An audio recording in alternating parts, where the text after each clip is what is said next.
my goodness. It's straight. It's straight now.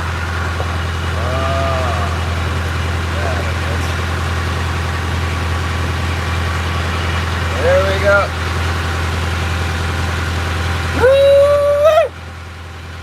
It's crazy! Winter King is in effect. We're looking for the deer too. West Texas, what's up? Let's see if I can get my glass going here. It's deer season now. What's up, Matt S? Oh, Gary Hunterman!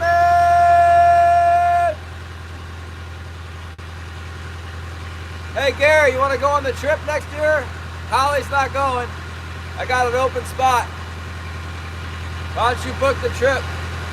October 22nd to whatever, 8 days next year. The boat's 4,000 plus tip, plus, you know.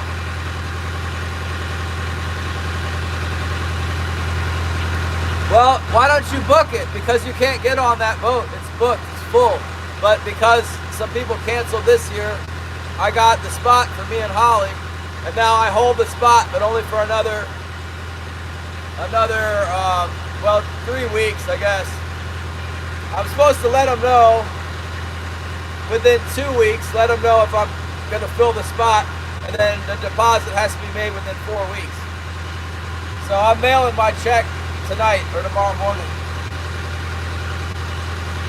But I got an old-timer friend who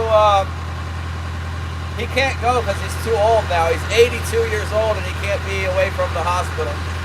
He can't be that far away anyhow. What's up, Tim?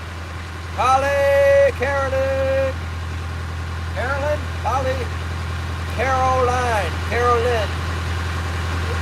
It's friggin' cold. Hello, little dear.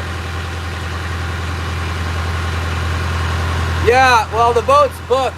So if you wanted to bring 2, you got to get on the list. Because I got 1 spot. I got 1 spot only. And I don't know if another one opens up. There's definitely boats like you could go out on, but the long range boats are like pretty full. They have a following, and they don't. The guys, there's like wealthy pensioners, and they never stop fishing, so they just hold their spot. Texas.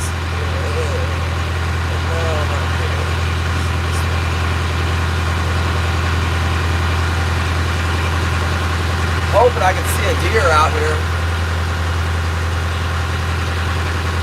Yeah, I got all kinds of stuff. I bought all kinds of tackle. I bought an accurate reel. I got 3 rod blanks.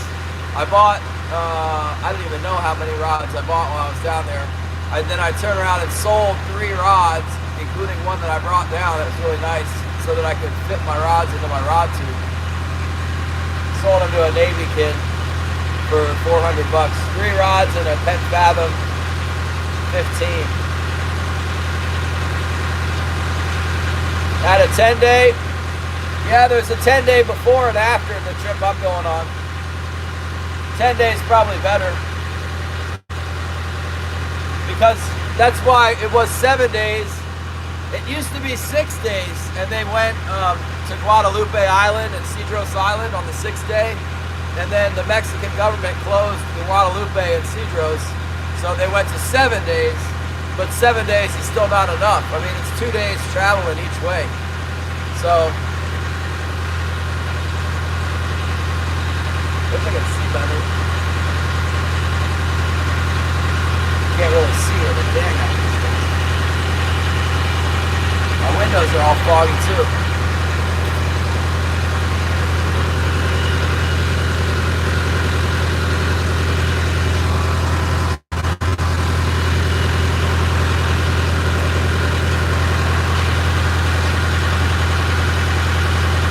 Why don't you just come out, Gary? What the heck? Come out on this boat. What's good? We're good. It's kind of cold here. cold and damp and wet. Everything is foggy on the boat. I don't have a heater right now. We're fishing Winter Kings. From now until April, it's Winter Kings. In fact, from now until next July, it's all kingston, all the time. Oh, and blacktail, Sitka blacktail, any buck.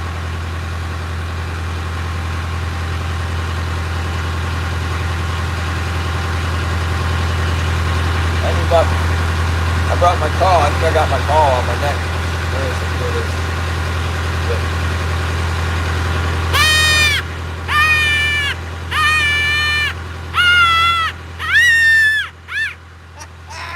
I got a booger. Thanks, Steven.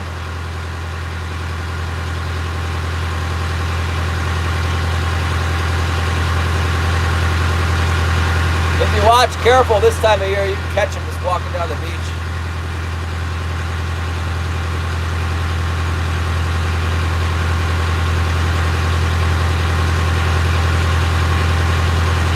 I love deer hunting. I love deer hunting so much, but I gotta make money bad. I spent like $15,000 on that trip for 2 of us to go. And I need to make deposit for next year, $2,000 deposit. So it's like $17,000 vacation. Get the heck out of here. Holly didn't even fish. She couldn't stand up on the boat. It was so rough that she couldn't stand.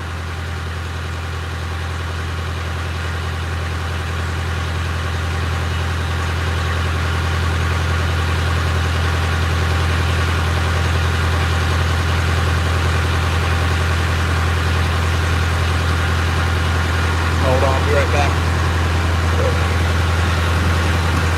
Back.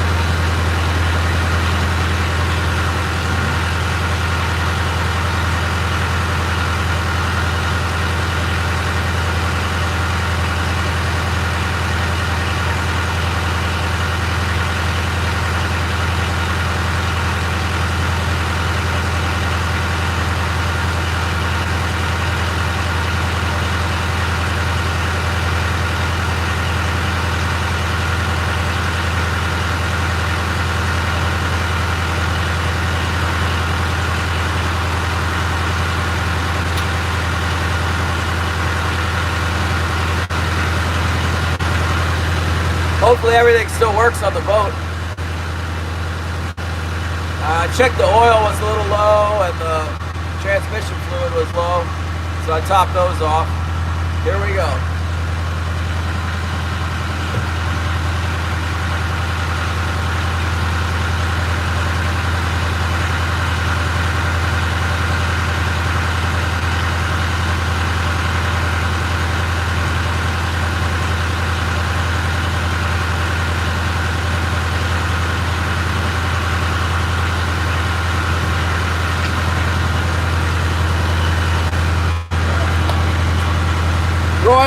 Royal was big time trying to get me to take him hunting yesterday.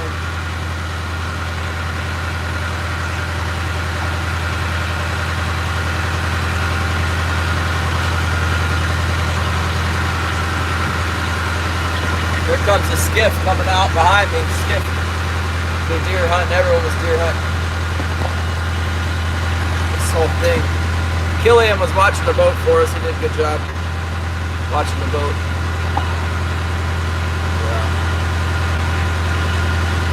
There'll be a lot of skiffs out hunting today.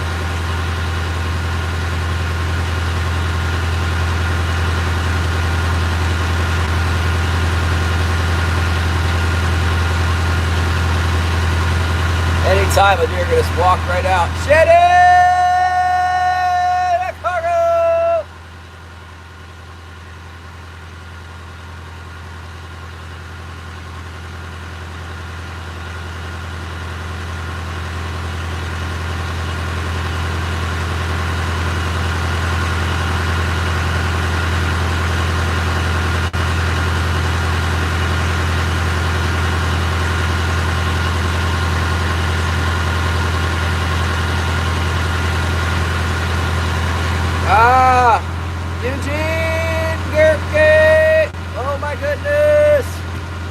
Zip tie's pushing all kinds of buttons over here. You guys got twisted up today.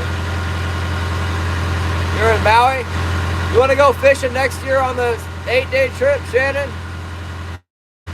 I got an open spot. I got one spot. Killian wants to go, but he doesn't have $2 grand to put down on it. He said he needs to make a little money. He hasn't paid his boat off yet. Look at these otters. Stupid otters. Yeah.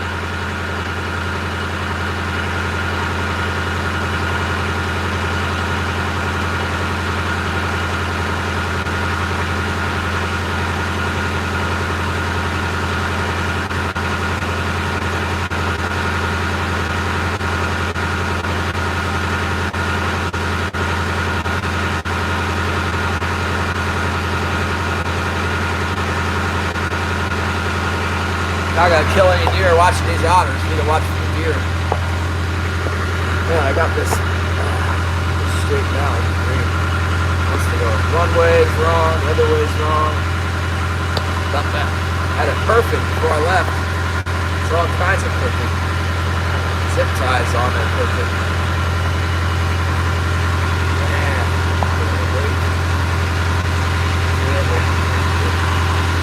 I need to look though.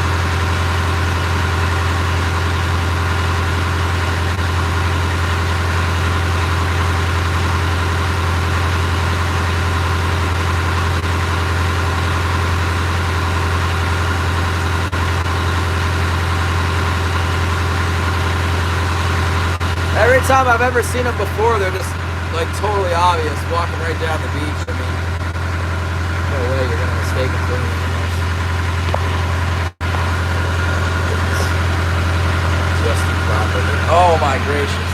Come on. What is the problem? Oh, that looks great right there. I gotta clean this boat up one of these days. It's such a mess.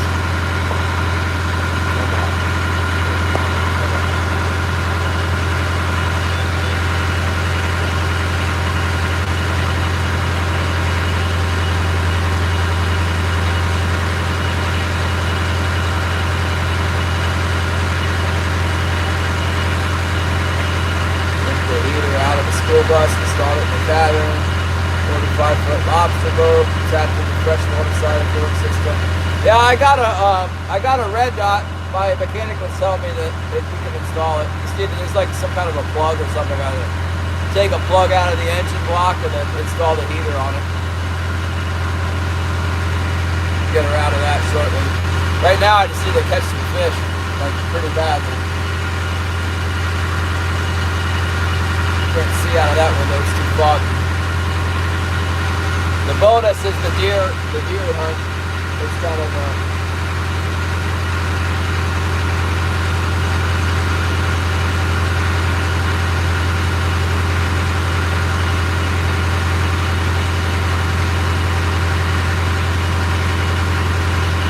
you gotta watch out for fake deer. Sometimes they put a fake deer out on the beach, wait for people to aim at it. So all you gotta do is point the gun at the fake deer and you got like some awful ticket. Take all your guns. I heard they take all your guns and they get you a big ticket, misdemeanor, but big deal. Still like crabs. I can't ship any crabs. Not shipping anything right now.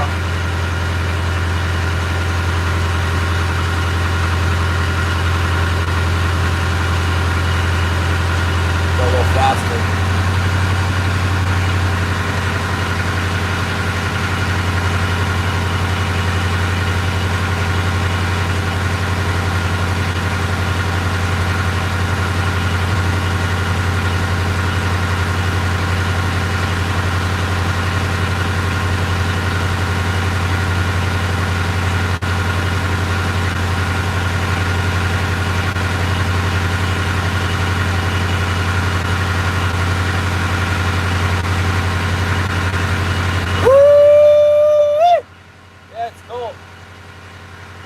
Probably 38, 35, I don't know.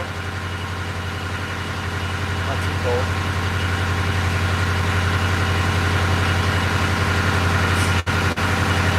Killian's coming out too.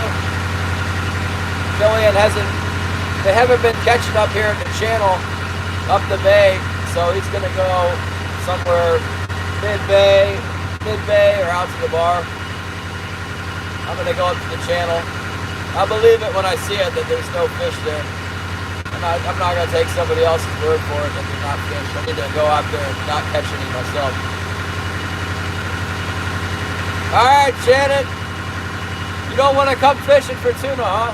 No yellowfin shrimp for Shannon? I got an open spot, 8-day, end of October. It's a tough sale. I thought maybe Gary would want to go. Gary or maybe Trapper. You guys are gonna leave me alone with those old pensioners from California. Those guys are crazy. All they do is fish. They got these huge pensions and investments. They just fish like, some of them go out once a month.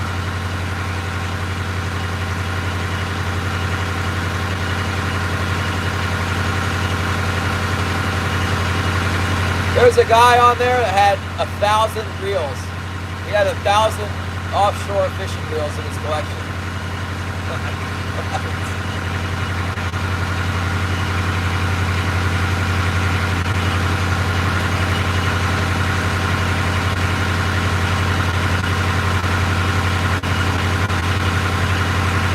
I want revenge on the Wahoo. I got bit off by a Wahoo.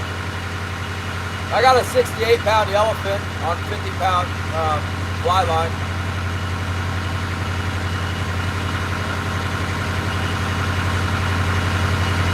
Yeah, well, you guys can see if you can get on the boat I'm on, but there's only one spot. But you know what? In like 3.5 weeks, that's the deadline for people to put their money in. After 3.5 weeks, I guess anybody who hasn't put their money in, they lose their spot. But I heard it's hard to get on the boat. I heard it's hard to get on these trips because people just rebook. As soon as they get off, they book again for the next year. And this trip was kind of a slow trip, so I mean the law of averages next year maybe will be better. I guess last year was really good, and the trips that left before us did awesome, and the trips that left after us did awesome. We landed right in the cold spot.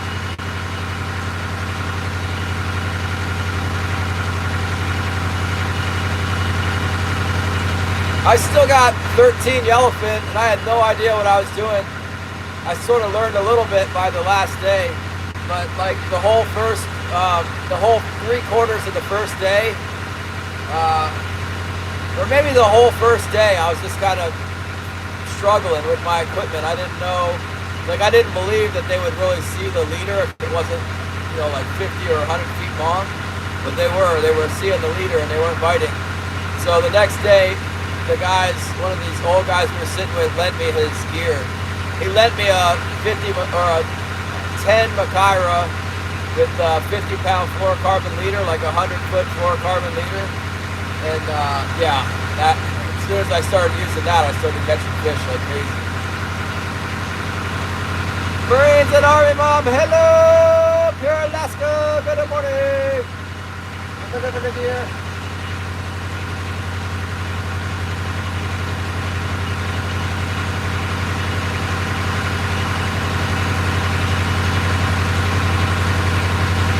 Last year when I was driving through here, there was always a skiff that was going like real slow along the bank in here.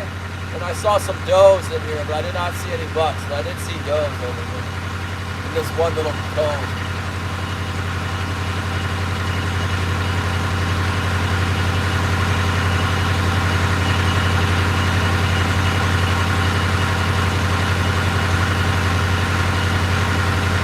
I'm gonna fish, and then I think next week is better for the rut here. I'm gonna have to go on a hunt. I'm gonna go launch my skiff and go back on the island where there's deer and maybe set some otter traps. We'll see. You know, I really need to make money, but if the fishing is poor, then I'm gonna start deer hunting and trapping. Fishing always gets better in December, so.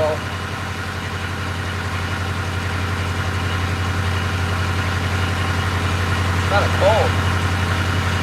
Zairu! Hello, Zairu!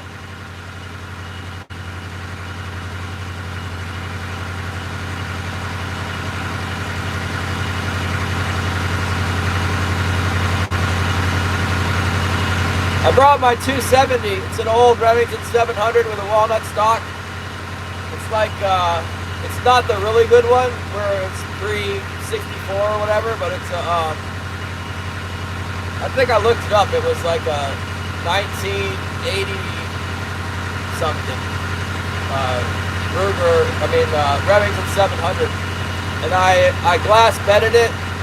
I glass bedded the recoil lug, and I free floated the barrel, and it shoots pretty good. It shoots like 3/4 inch MOA, whatever. It shoots a group like about like that at 100 yards, and I got some hand loaded bullets for it. I got some Sierra Pro Hunter. I'm not sure. I think they might be 120s. They might be 130s. I think they're a little light. I think they might be 120s. Sierra Pro Hunter 120 270 with I'm not sure. It's probably loaded with H4350 Hodgson.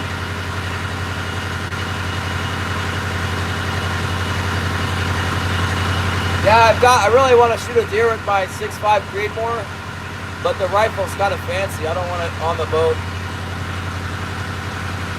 My boat vibrates so much, the rifle needs to get scratched up and stuff. I'll take it out when I go like hiking around on the island. I'll take a nice rifle. Until then, I'm not taking it. Yeah, I went on a 7-day. I'm gonna go next year. It's gonna be an 8-day. So next year they can be able to go to 2 different spots. This year on our way down, we went to Natividad Island, and we struck out. I caught one. We went to Natividad, and like the guys we caught like, I don't know, 2 or 3 yellowtail there and a whole bunch of calico bass. I didn't get any yellowtail. And then the next day, so they like went away and anchored up on like a flat out in the, I don't know, kind of near the island. And at dawn, the next morning, I caught a nice big yellowtail. That was the only yellowtail I got. We really didn't catch very many. Yeah, I'm back now.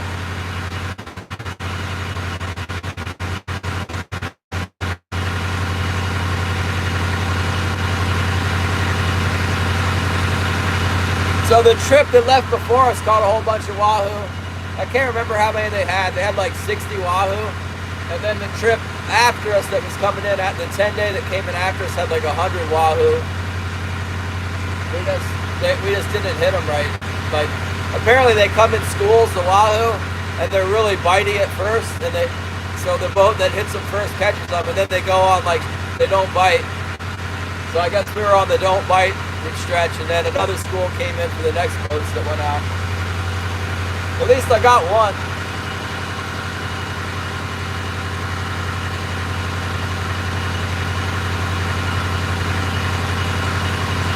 And I guess the big yellowfin were down further.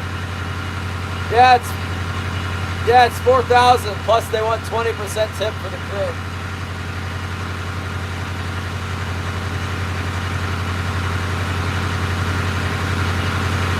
Plus they get like $1, I can't remember what it was, like $1.68 to cut them. And then they get you on all kinds of little fees on the cutting of the fish too. It's like some surcharge for small fish, and there's gonna be a charge to ship the fish air cargo. They couldn't even ship my fish for 3 weeks or something. It said 3 weeks.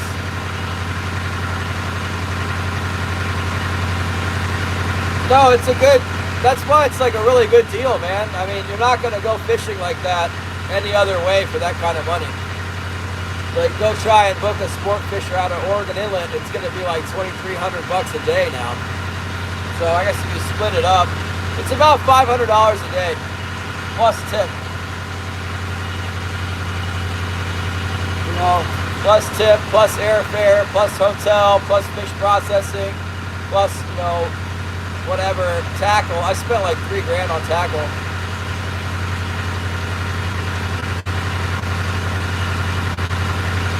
I ended up renting a rod for Holly because like one of my other rod that would have worked for it, the line was moss green line, and there's no way you could use that. You have to be able to see your line. So I rented a rod, and then Holly ended up not fishing because she couldn't stand up. And I needed a new top shot on my rod, needed a new leader. So I sent it upstairs so the guys could put a new leader on it. And I used the rental rod that they gave me. And I caught a real nice tuna on the rental rod. It was great. The equipment was like really old and had cracks in the handle and everything, but the fiberglass rod was perfect. It had a really nice reel on it. Worked great. It was an old seeker, old brown seeker on the 9-footer.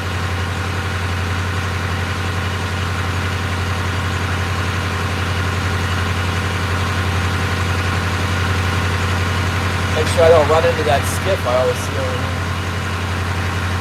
Looking for the deer.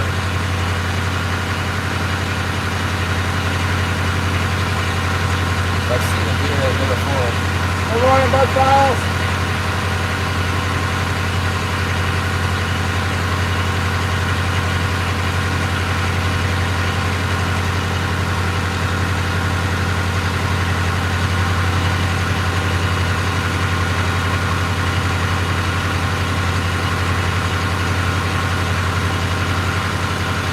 Yeah, sometimes the deer just come running out on the water. Let them run out on the beach. It's kind of weird.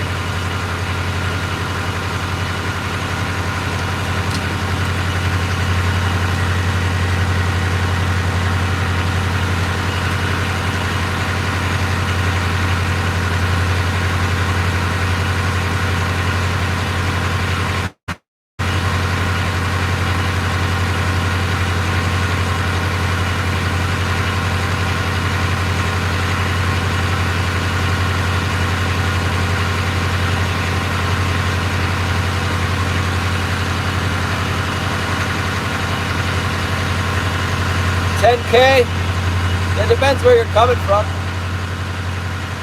I was thinking I could get it done for, if the boat's 4,000, the tip will be like 700, that's 47, call it 5,000.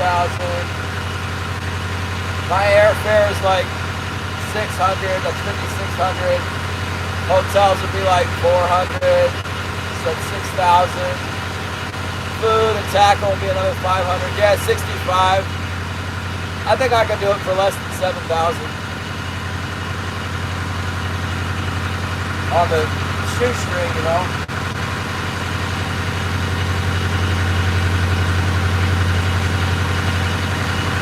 But like I said, I bought $3,000 worth of tackle. Yeah, I bought maybe more than 3,000, I don't know. That accurate reel I got at the end, that thing was really expensive. It was $640, I think, for one reel. That's enough.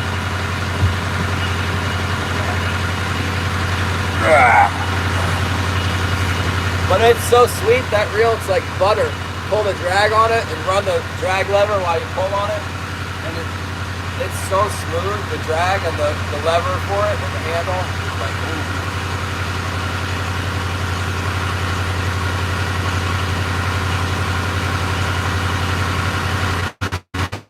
Yeah, there's a skip up here watching the cove like a hawk. Not sure who it is. Maybe Tom Roll.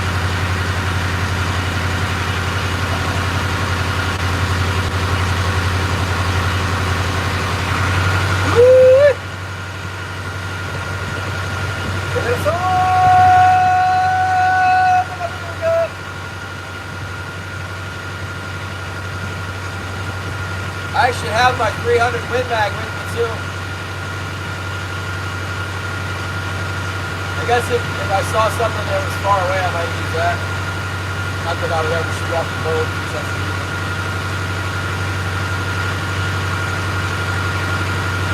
Woo! It's supposed to be pretty decent weather today, and then tomorrow really nice. And then later in the week, not so good. I can really use the cash infusion right about now.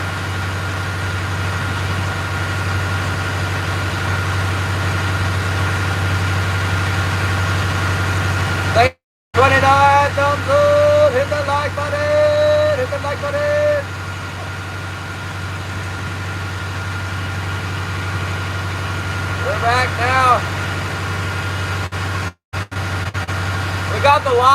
on the last day there. I had to try the spiny lobster on the water. It was like 50 bucks, but it's really good. Shannon,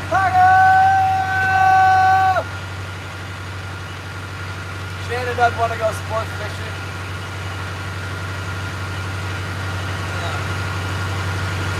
Cash infusion! Yeah, thanks. I gotta keep up with this Starlink thing. Stupid Elon Musk. I should probably buy some Bitcoin right now. It's down like quite a bit. Last time I looked last night, it was at 109,000. Way down. I took the money I got from selling those reels and put it into Bitcoin. This Navy kid bought he bought 3 rods and a reel from me for 400 bucks. I just put it straight into, he sent a VMO to Holly. Every time we get something VMO, we just put it in crypto. I thought about getting, I wanted her to get some XRP, but it wasn't available through VMO, so we just got more Bitcoin. What the heck? Yeah, it looked real red.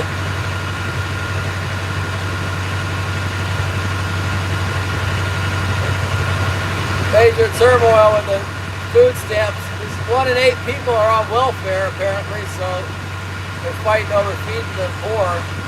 It's not a good look for either party, really.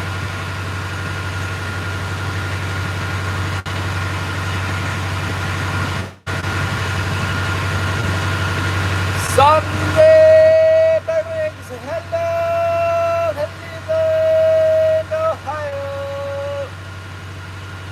I heard Ohio's got a lot of deer. I was watching something on the states with the most deer. I didn't know that Ohio was so high up in the numbers.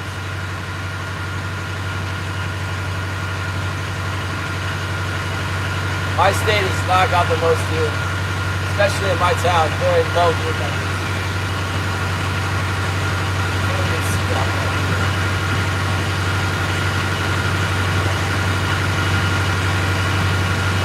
Even if I did see a deer up in there, I don't think I could get up in there.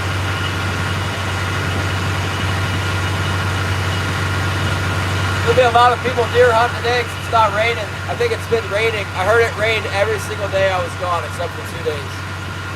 I've been gone for 14 days. Welcome to my life. Rain City. All the time. Rain, rain, rain. Oh, you guys. I got a package from the Grand Slam bucktails, and I didn't, I forgot to bring it with me, but I got the Grand Slam bucktails.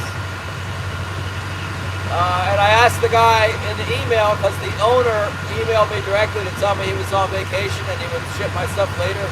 I asked him, or I told him that Betchel son was sending me free stuff, and and was happy with the promotion I gave him. So I emailed the guy that, and he didn't email me back, but then in the package he added 2 Magnum size bucktails, 12-inch bucktails, and 2 of an alternate color that I didn't order, 2 creamsicle Grand Slam. They're like white with a peachy pink stripe. So I'm excited to try that out, and we'll see if we can.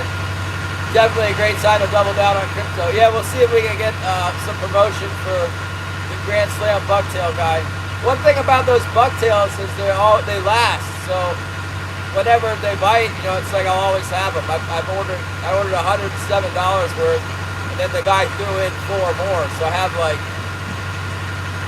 about 14 or 16 of those bucktails now, plus the ones I got already. These are the ones we're talking about.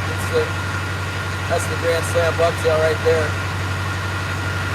I had one of these flies all summer. Remember, I used it all summer. It was catching so many fish. I probably caught like 200 fish with one of these. And I still have it on the boat.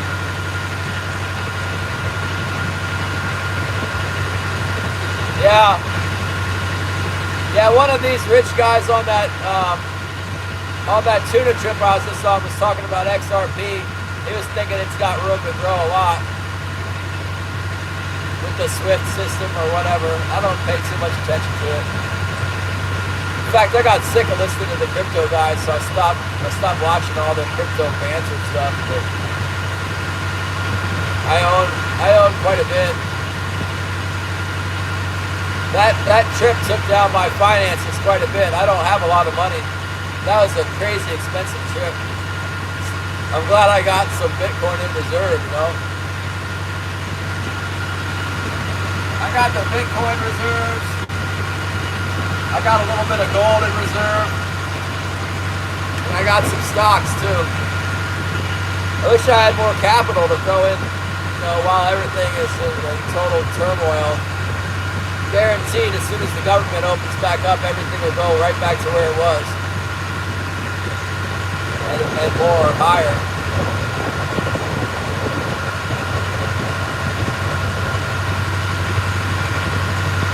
It's a good opportunity, I think, for sure. It's just like blatantly obvious that the dysfunction in the government is causing the red, you know. Just buy it while it's red. The government's not gonna, you know, it's not gonna be dysfunctional forever. Anytime now it's back up. Everybody thinks silver's good.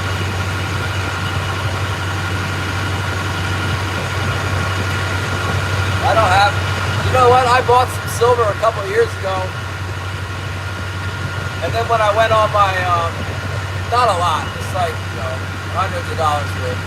Then when I went on my, my trip for the summer, I didn't want to leave it at my house because my house wasn't locked. So I took it with me and I ended up trading silver for lead. But I traded it at, you know, what do they call it? At market price, what's that called? I don't remember. Whatever the price was that day, I traded the silver for the lead. But that was a good deal for the guy with the lead because, you know, I paid fees and shipping and everything else.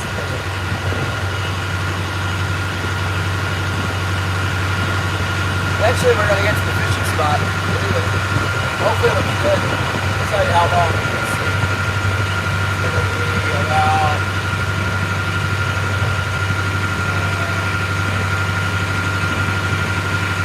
It's going to be about a half hour until we drop it.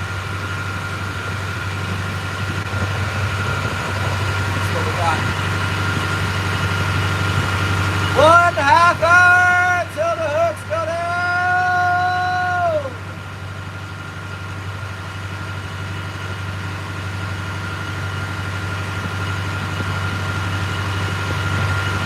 Little breeze. My weather app shows a little breeze coming in from the north today. What's up, Bub? Alright, David. Yeah, we haven't dropped our hooks yet, Bub, but we're getting there. I need to make some money. But if there's no fish, I won't feel real bad about it because I really want to go deer hunting this deer season. No fish, that means we go deer hunting tomorrow. And I'm going this way and Killian's going this way, so maybe Killian will find something. Oh, wow, that's quite the writing there.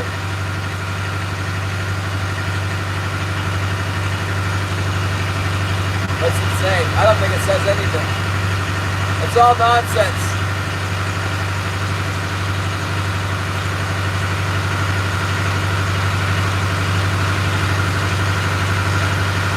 You know what? It didn't really take very long to get down to San Diego. It's just 2 short flights. One flight to Seattle and then one flight to San Diego. It's a total of like 5 hours in the air. Yeah. Yeah. Yeah, when I go back. Ah! Take me back to San Diego.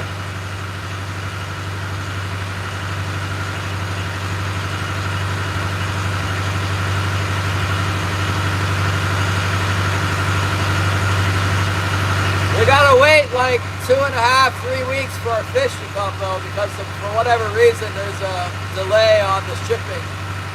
They have it shipped air cargo, so I gotta wait.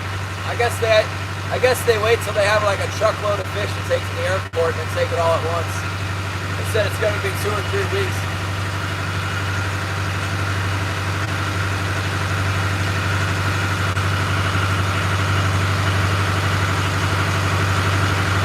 Yeah, That was epic. I want to go again, Bob. I got to rebook my trip. I'm going to send them a check here tonight or tomorrow. Probably tomorrow on the way to work. I'll send a check. Down payment. I should just pay the whole thing. But we need to redo the carpet at the condo. We're trying to sell a condo in Juneau, and the carpet is bad. They want us to remake the carpet, so it's $6,000 to do a new carpet. Ever since I got married, money's just been coming out of my bank account like crazy, and a lot of it was for that vacation. Good morning, Randy Rhino Outdoors. You want to go tuna fishing? I got one spot on the Shogun for next year, 8 days. It's $4,000. I'm gonna tell the lady to sell it to somebody else here shortly. Killian wants to go, but he doesn't have $2,000.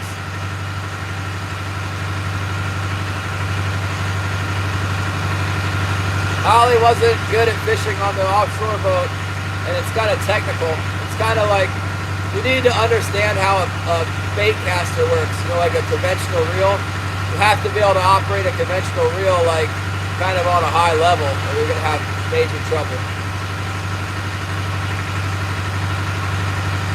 So you got to cast this, even if you don't cast the live bait, you got to be able to let it out without the spool spinning up, and you got to be able to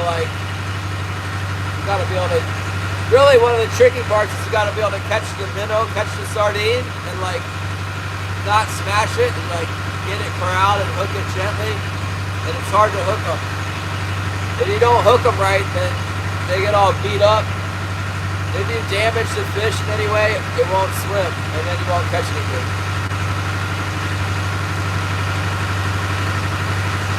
What do you guys think? Since I go sports fishing, should I have a second channel for like Glacier Shark's sports fishing with Glacier Shark, or Glacier Shark Sports?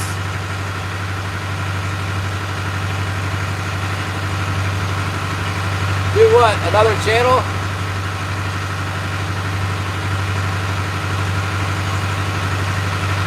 Or we could just mix it in with this channel. I just know that a lot of sports guys aren't into the commercial stuff, and a lot of the commercial guys aren't into the sports stuff. In fact, they hate each other.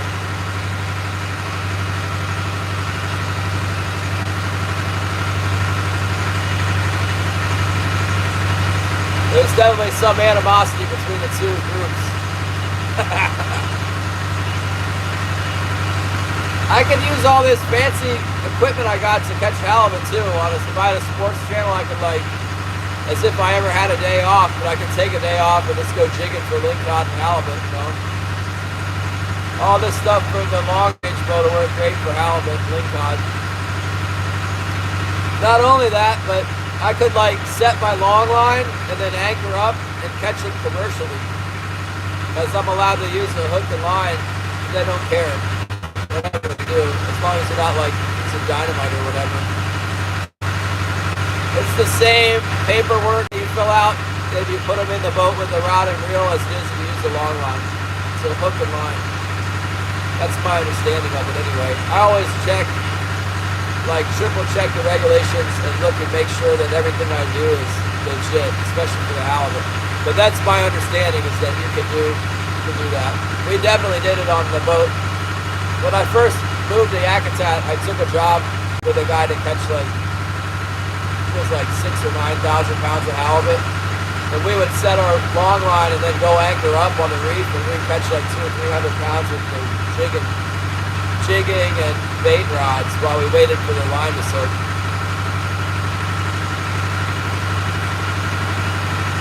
I'm in Yakutat, back at my home in Yakutat, fishing Winter Kings.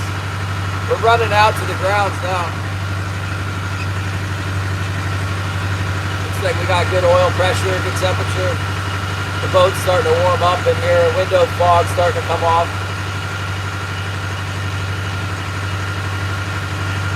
I'm excited to build these fishing rods. I got three blanks from down there, because I can't order blanks in. To send a blank in to Yakutat is like ridiculous. It's like $300 to ship it in. So I took a rod tube down with me, a plain old rod tube that I've owned for like 30 years. I've had this rod tube.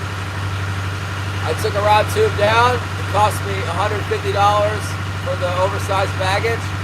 And then they didn't even charge me for oversized baggage when I came back. I don't know if it like, since I paid at the beginning, that covered the whole trip or what, but they didn't charge me on the way back. So I got all my rods and my rod blanks, because they use like 8-foot rods for that. So I took like, I got 2 8-foot rod blanks and 1 like 7-foot rod blank. And then I bought a 7'6" rod down there. I brought a bunch of stuff back.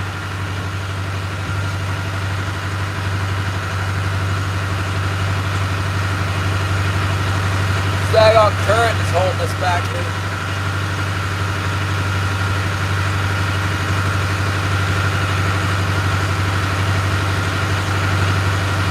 So my mother-in-law watched the house and the dogs. She like rearranged everything, moved all kinds of stuff around.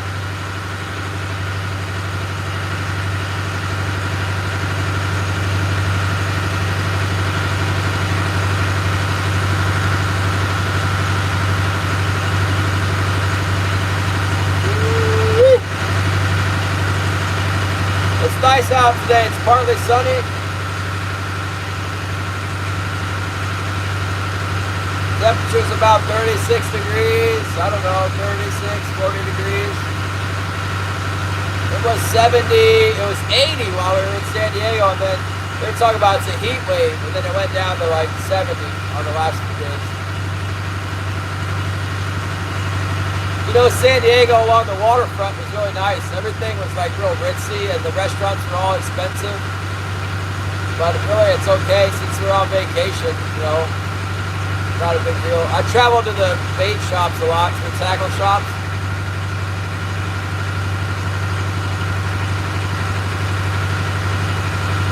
Sad motor faces. Yeah, no, I commercial fish all winter. Southeast Alaska, we troll all winter. Trolling for king salmon. That's what I do for a living, mostly. I troll for coho salmon too. And sometimes I do chum salmon. I think next year I'm going to do more gill netting. I might not go down to Southeast. I think I need to get my gill net fixed. I have a gill net that's all messed up. I ran over it with my truck. Got all tangled up. I had to cut it. I also caught some porpoises with it. The porpoises got it all tangled up, and I cut it. So I know I need a new web, and then I'm going to have to splice it like 100 times. It's really, really bad. All that stuff's so expensive. Mainly the lines are really expensive. It's a terrible thing that I had to cut them. How much that? So much for the Coast Guard again?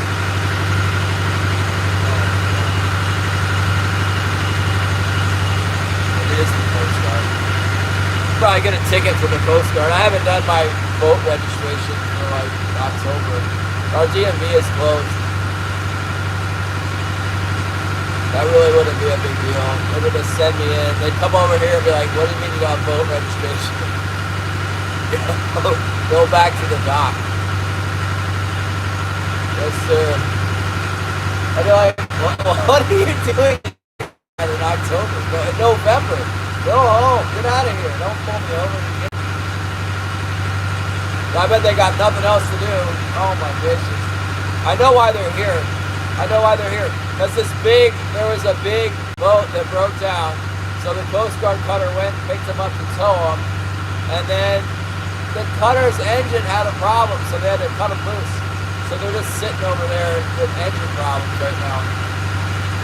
Yeah, really, Bob. For real. And everybody was like, you shouldn't have cut the porpoises. You should have unwrapped them, you know? I'm like, I can't unwrap a porpoise. The freaking thing is like 300 pounds. And the net's all caught in its teeth and all like wound up in a big ball. Terrible. I thought I was smart and set my net for this back channel and get the king salmon where I troll for them. And what I got was the dang porpoises, 2 of them. I took my net and I pulled the anchor and then got the net with a 70 fathom long net, you know. What's up? I'm fishing head videos in the house. When I go tuna fishing next year, Ray, I got a spot. I got one spot on the Shogun. I need to fill it because Holly's not coming. You can come fishing with us next year. 8 days in October. We'll go down to Mexico and catch yellowfin tuna and wahoo and yellowtail. It's like a floating lodge.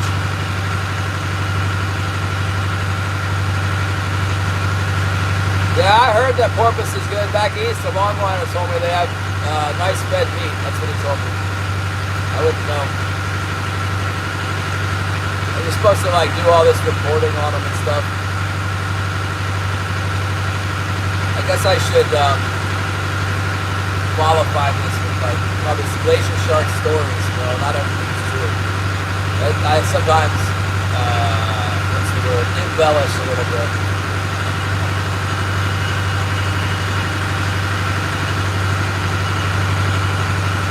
What are you doing, Ray? Coming tuna fishing with me next year? I'll sell it out. What do you mean you can't do October? Make room. It's October 22nd until whatever, November 1st or October 29th, 31st or whatever.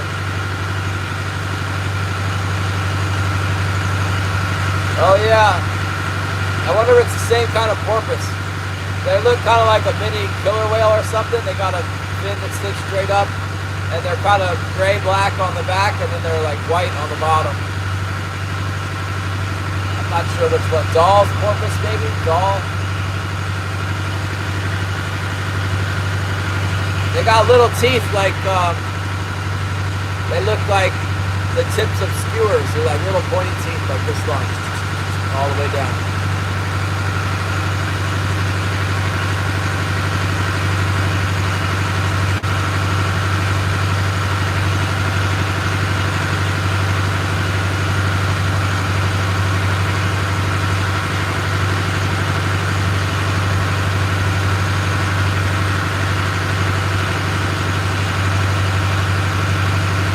Yeah, the doll porpoise. That's what we got.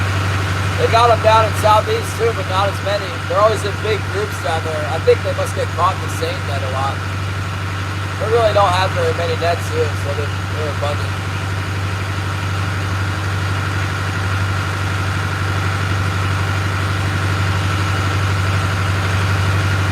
I don't see no birds or nothing. Where's my fish at? This is Scooter! Hello! Pennsylvania! I'm in Blueberry!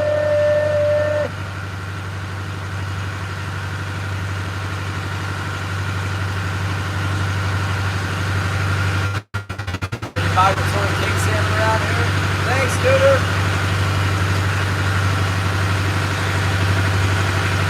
You doing alright? Yeah, back to work. Happy to be back fishing. I hope there's some fish. I need a paycheck. Apparently I need to put a carpet in my wife's condo in Tuna, in our condo.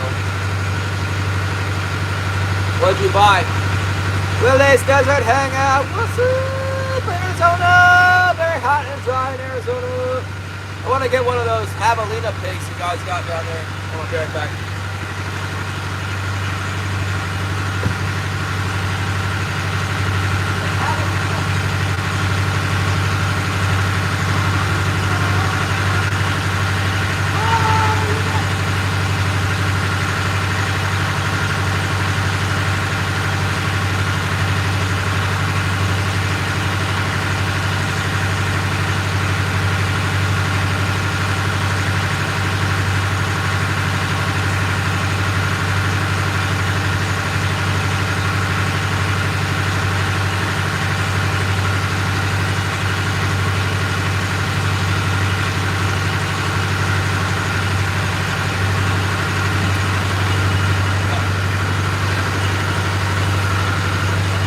Gifts?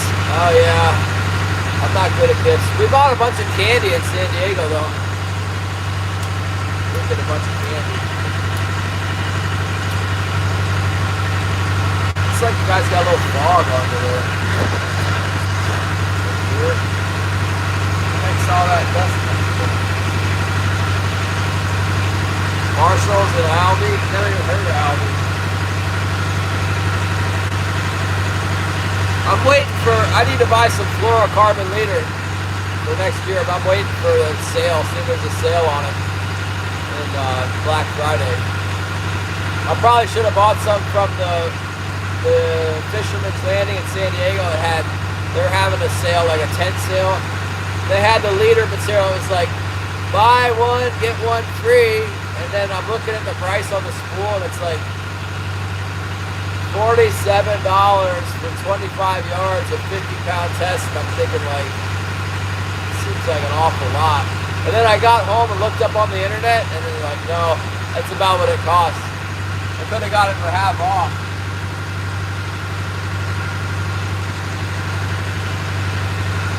Oh yeah.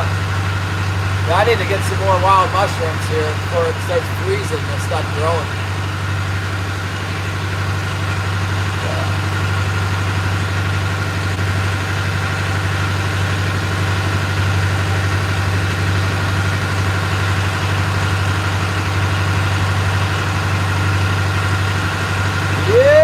Everybody hit the like button. Tap, tap, tap, tap, tap, tap, tap, tap, tap, tap, tap, tap, tap, tap the screen. There's 18 people.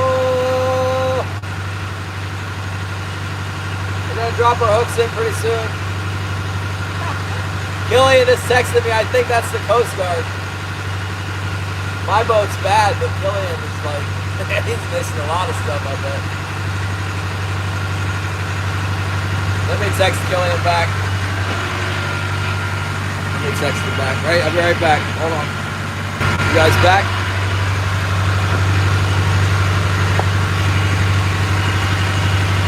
Okay, see you later, Mrs. Scooter. Good to see you.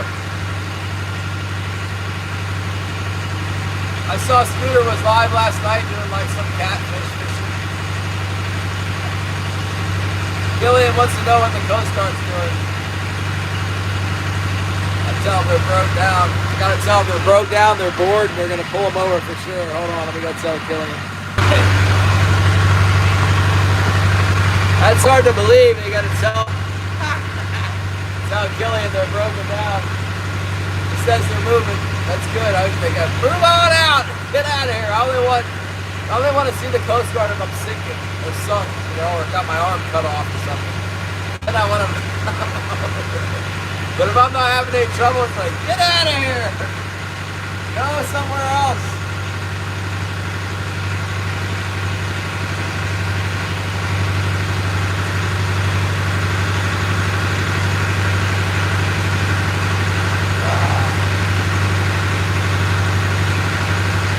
Oh my goodness! Well, you survived! Gillian says he's going to go back to town because of the Coast Guard.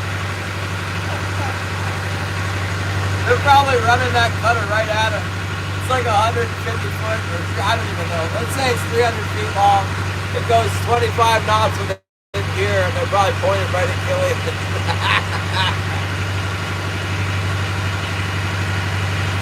I want to set some traps, man. If fishing's no good, I'm going to set some otter traps for the river otter. I just seen a bird. Where's other birds? This time of year, there should be some birds. There's two. There should be birds and herring.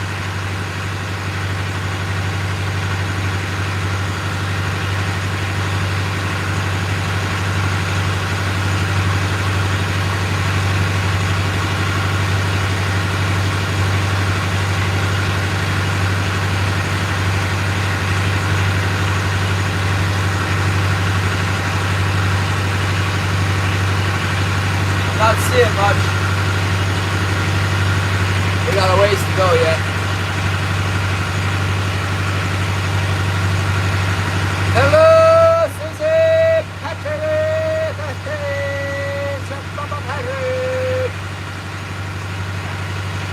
we're back. Oh, happy poop. Yeah, I need to happy poop every day. Sometimes twice a day. Good thing. You're happy when you poop. No, I can't see your house. You're way too far away. My computer just started going crazy. Oh man, overboard.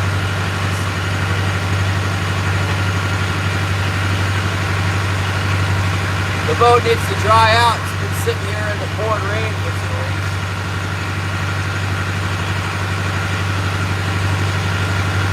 Freaking out on me. It's really freaking out. I'm off the speed. I don't know if the ground came loose on it or something. Yeah, I had a blast. Holly didn't really think it was that great. It was really rough and the crew was like pretty surly.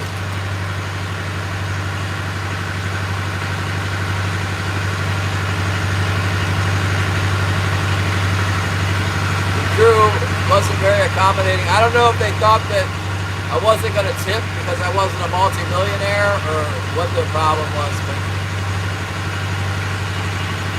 they didn't really show much respect or try and help my wife very much. But they did seem to do a good job of capturing the fish. You know, the fishing wasn't very good, but we got every fish possible out of the deal. It was so rough that Holly couldn't like stand up, and then the fishing was really technical. Like, it wasn't a good situation to drop into if you didn't know, like, understand how the equipment worked, or like the dynamics of lines getting tangled up, or live bait. It was really pretty. Man, my computer's freaking out on me here. I don't know what the problem is. You need to behave yourself.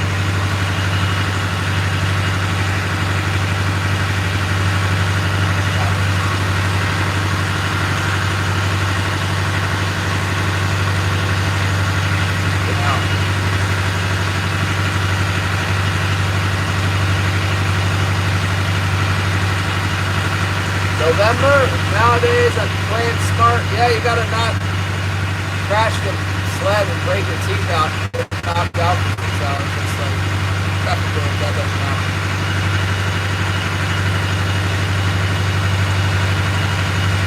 Come on, where's my bird pile? We need a pile of birds. Pecking up the air on the top. Where are they at? My birds at?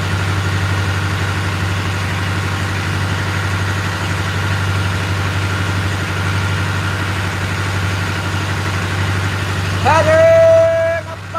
Hey! Thank you so much! Epic yellowfin tuna bite. I gotta unsubscribe from this guy who does the fishing reports. He's driving me nuts now that I'm out of there.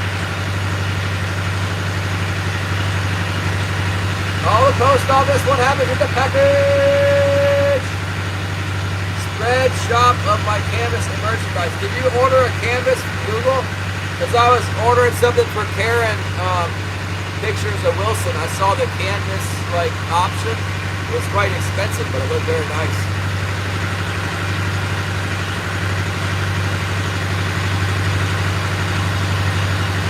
Well, did you guys have a nice picture you wanted printed out or what? I'm assuming maybe a landscape or something.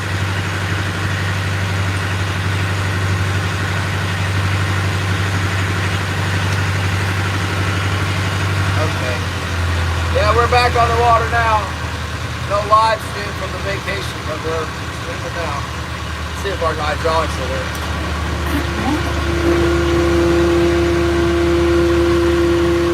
Hydraulics are working. Let's go outside. Second gear. First, let's set the stabilizer in. Let's see if we can do that without hooking into the rudder. It seems to be a problem.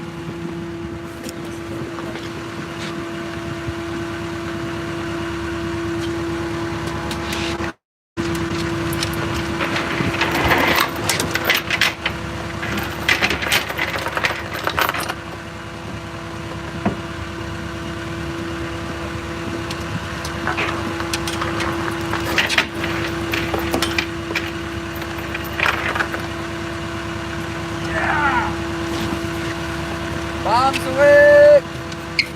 put them both in.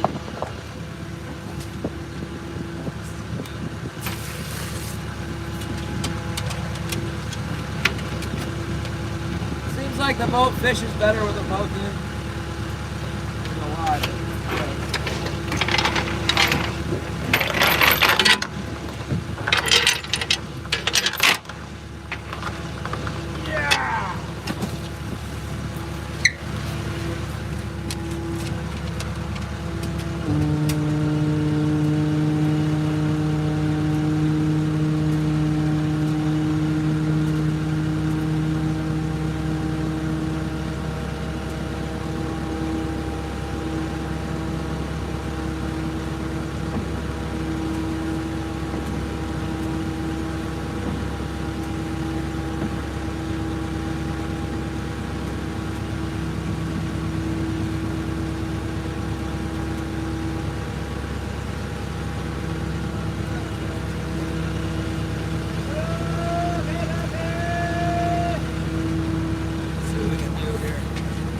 Watch out for the winds. Look, yeah. Hopefully my troll pit's not all full of water. It probably will be, but I always hope. Let's see here. Okay. Let's go ahead and deploy it here. I went to put my trolling poles down today, and there's a ladder tied up to my mast because the welder's gonna put a new what do I need? Oh my goodness. Oh, that can work.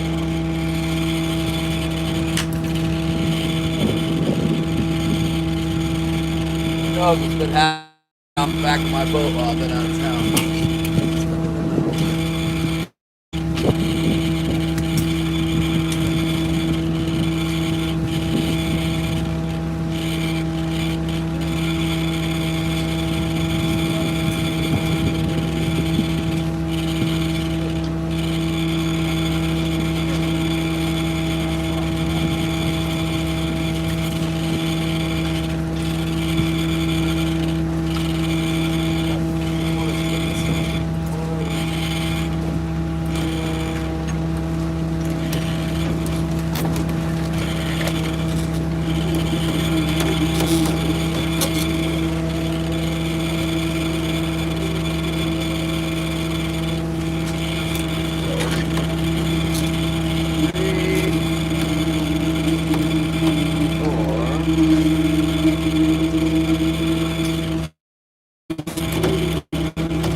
About 20 fathoms.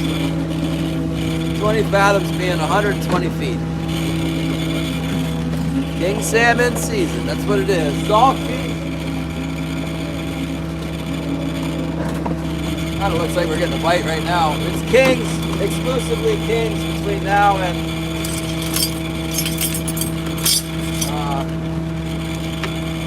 July.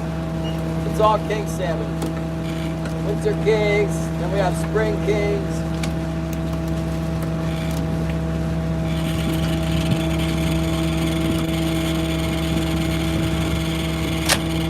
So we depend on king salmon heavily.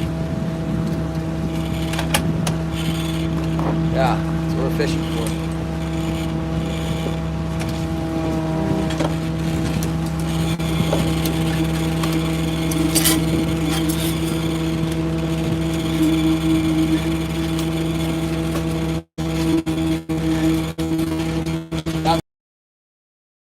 I get my sponsors, Vetchel Flasher, also the Grand Slam Bucktail. Gave me a couple of these to test out.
Let's try a passive.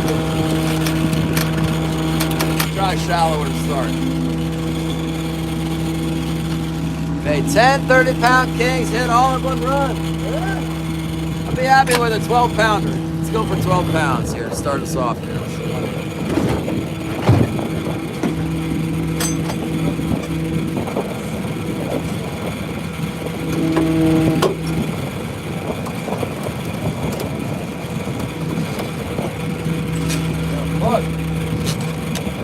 Plug. Doll. My shark. Got a big doll, but got full coat somehow.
I bought some swivels down there that were just the right size.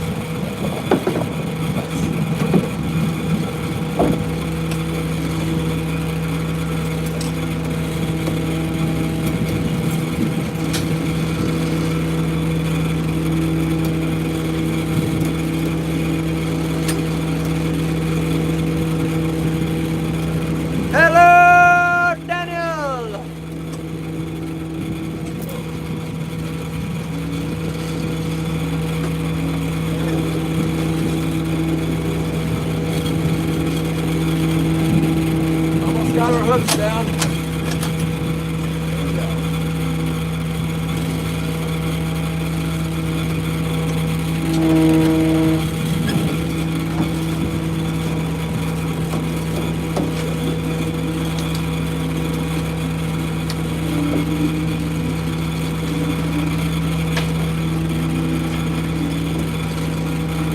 A lot of these blue ones in there. I guess we were catching them on the blue ones last time.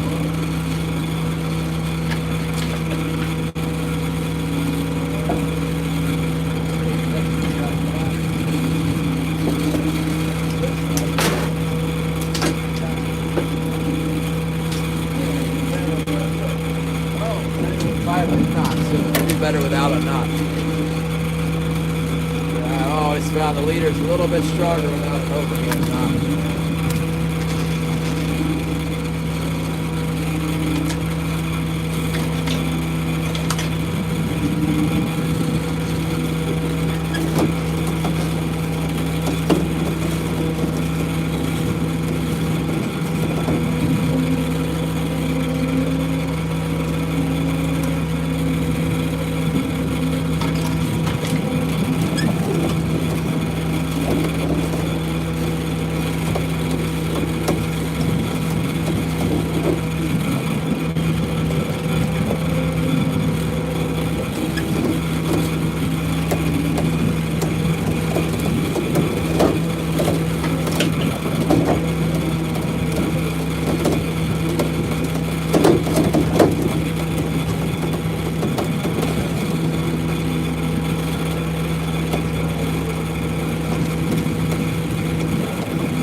fathoms right now.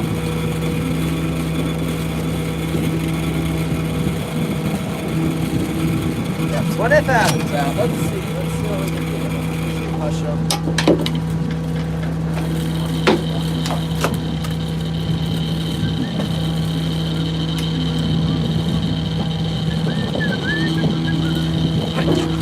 Let's go. Jason Shroud, hello, Jason! Everybody, hush up. Woo! Ah, it's chilly out here. Come on now. The sounder's acting up. Thinks that I'm pushing buttons. I'm not pushing. Got the gear on the screen. Can you stop that? Come on now.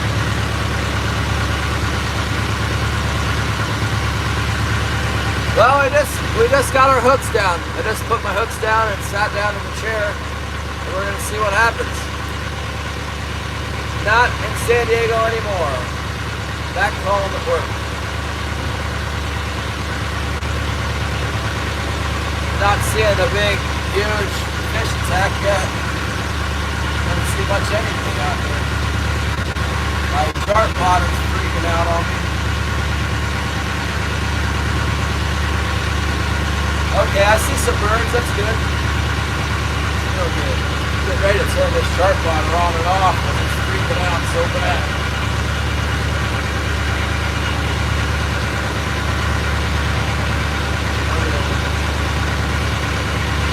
Wondered if the clapping seal! Ah! Someone needs to clap the seal on this dag blasted shark bottom, man. Freak out on it. I bet you it's something to do with the wires. Get this boat warmed up, get everything dried out. Would you stop? I'm not touching. I'm not even touching the oil bit. No. Nothing is touching it. We just got started. Hooks are in, no bites yet. Give it time. Man, everything's moldy in here. My Bible's got mold on it.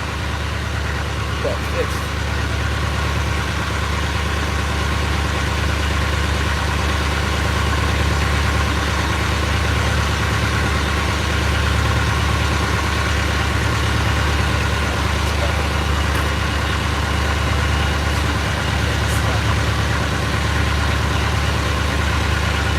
I need some alcohol wipe for my, I might actually have some on my first aid kit, so I wipe the screen off.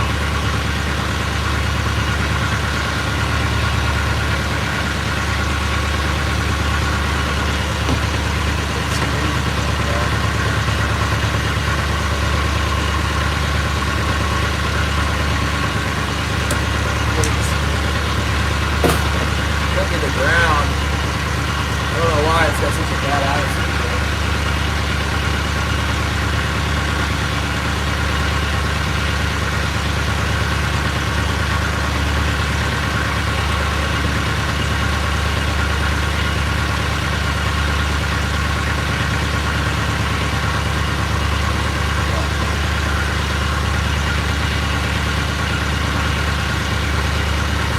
Practically never been so good on the plane. Sarah Beanie, hello! Still malfunctioning.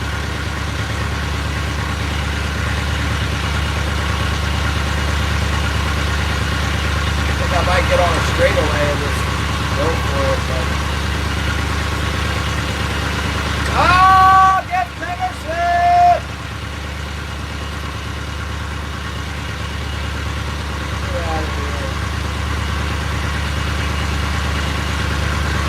Start this thing over again. It's never been so clean ever. Perfectly clean. Fish Tough is in! What's up, Fish Tougher? What is going on? How come Fish Tough stopped blue? Oh, you are.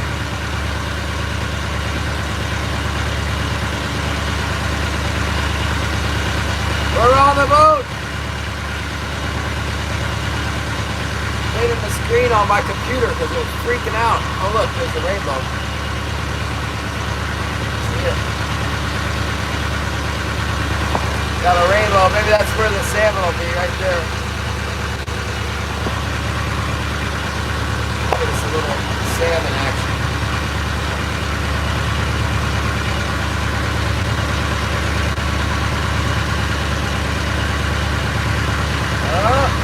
Mine's shaking a little bit. Maybe getting a bite on my float there. How you doing, Sarah? Everything going good in the land of Caribbeans? Gotta clear this off too. A little alcohol back.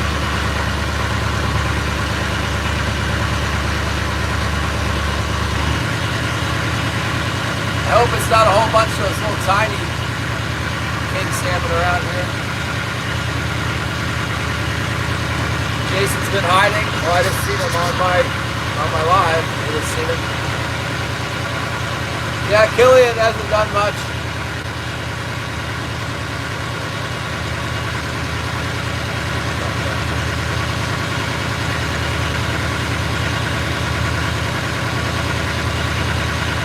I don't know what the tide's doing. I don't know if we got a big tide or what. I'll plug you guys in.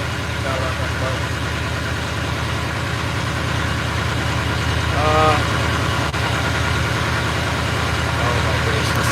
I'm gonna restart this computer. Straighten out. Set. Straighten out.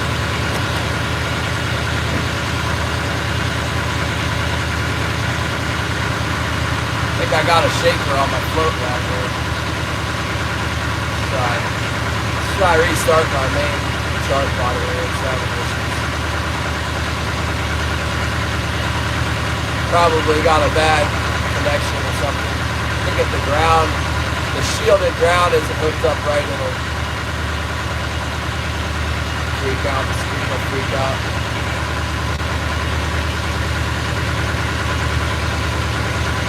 Water looks good. It's like a turquoise color, and then a few birds. Not very many.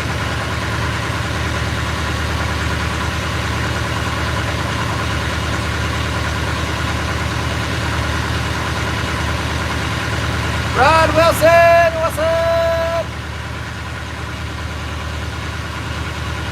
Good to see you.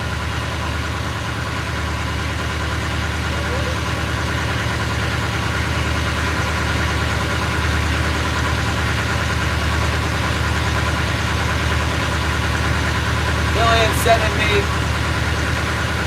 me pictures of websites of the needlefish. High tide at 10:49. How many feet high? Means it's almost high right now.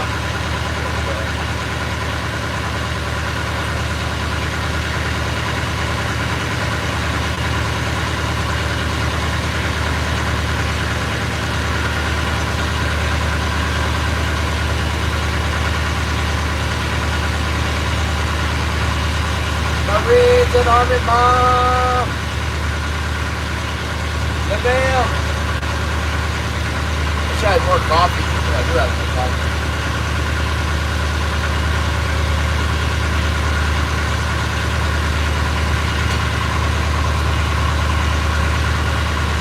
I did have a great time, Darren.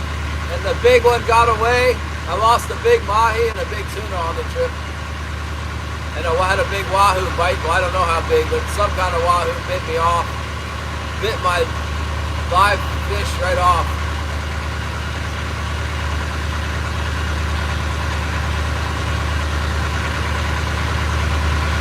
I'll see you later, Bob Adventures!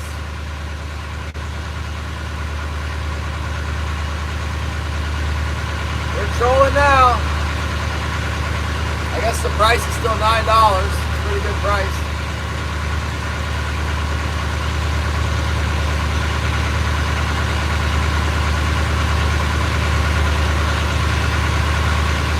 I hope we get some hookups. We're just getting started here. I want to see some birds this time of year. You want to see some birds. Wherever the birds are, there's herring. Wherever the herring is, there's fish. There's some birds right there. You don't need the binoculars to see them. They're right there in front of me. I'm not quite in the main spot yet. I'm getting there.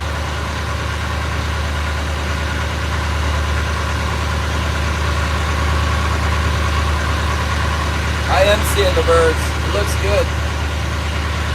Patrick, you want to go tuna fishing next year? I got one spot on the Shogun. 8 days. I'm going to try and sell the trip to someone I know online, and then I'm going to tell that lady, I don't know, maybe Killian can come up with $2 grand. Maybe not. But we got one spot. It's an 8-day fishing trip for $4 grand. Comes out to about $500 a day, plus tip, plus airfare, plus fish processing. I just thought one of these guys that's hanging out on my channel might want to go. I thought Gary would want to go for sure, but he's looking to go on a 10-day. Yeah, I don't have your email, Patrick. What the heck? Why don't you email me? What info do you want to know? I'll tell you right now. It's out of San Diego. You got to have a passport because it goes down to Mexico. It's 8 days. It's 2 days running down and then 4 days fishing and 2 days running back. I guess if the math is. Oh, I do have your email. From the membership thing.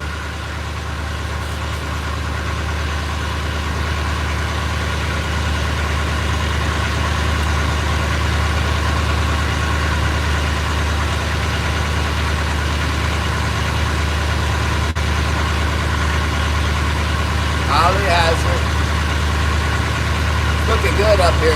Look at this. We got the rainbow. We got some birds out there. Well, you can get a passport before next year. Hello, Mrs. Skier.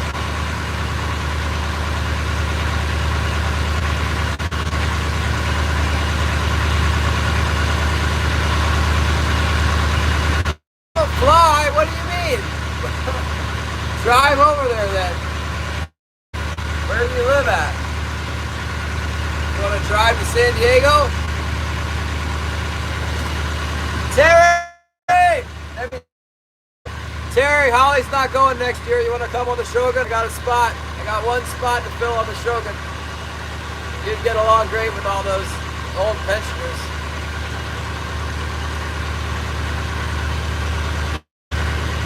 You remind me of this one Asian guy on there. Every time after the fish, like he'd fish during the day, and every time after, he'd sit down with his rod and he'd take a credit card and carefully scrape off every scale off of his rod handle. And not even one scale on his rod at the end of it.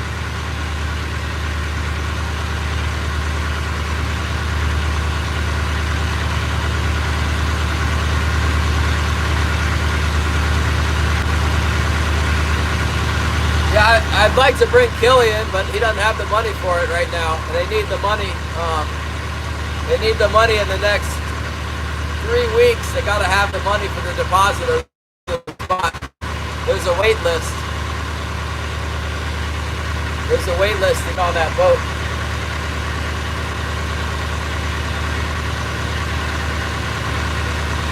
I know Terry's got the money. Terry's got the money, but he might not have the time.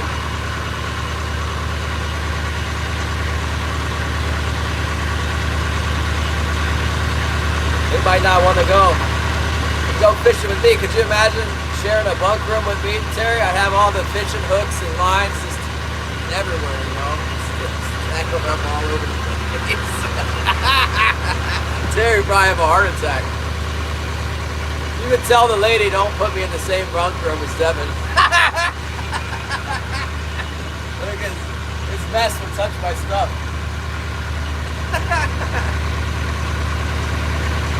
Oh, please.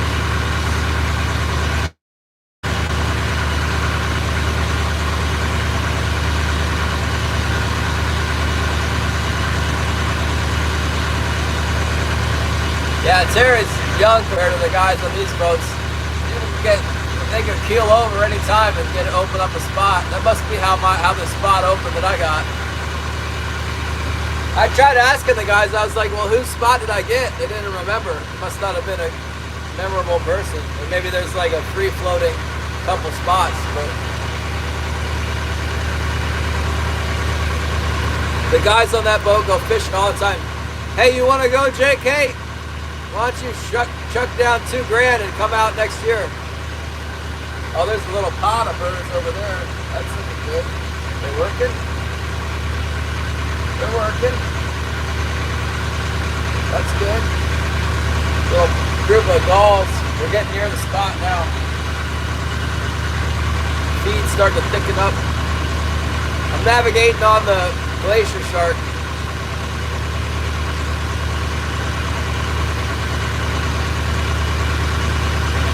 What the heck, Terry? Are you coming or not? Send $2,000 to the Shogun. Tell him you want my spot. I'm going, but Holly's not going. Holly's going to come down and meet me after the fishing trip.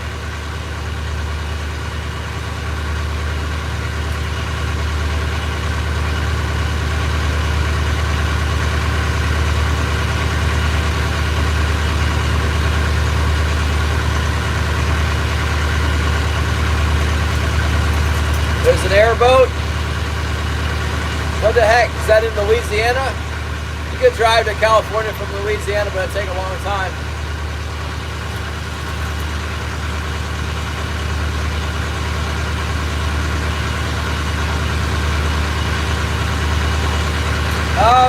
It's gonna be October 22nd, I think. It was because they're adding a day.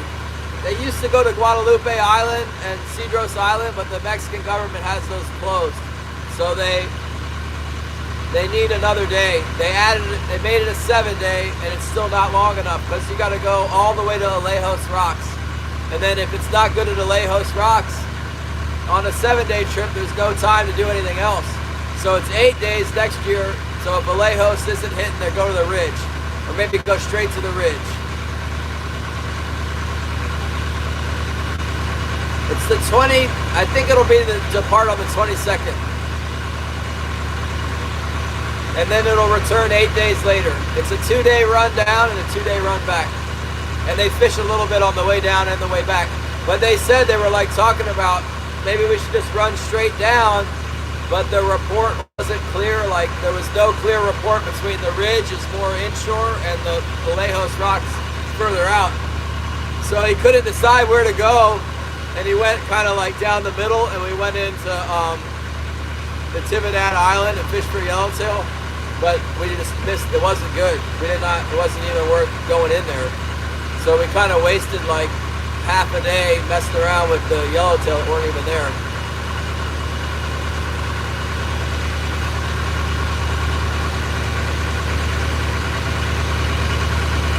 You can see it if you go online and go to the Shogun Sport Fishing website and go to the schedule, you'll see it. It's called the 8-day Let's Talk Hookup, and it's red. It's closed because there's no spots, but I have one of the spots. I got Holly's spot.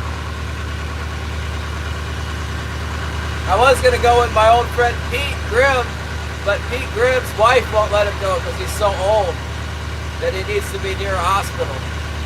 He's cut out. Too far away from the shore. Thanks, Gary. Nah, I mean, it's a little bit limited. It's 24. I think it could take 27, but it's 24. But all the guys that are on there pretty much know what they're doing, so it helps not to get tangled.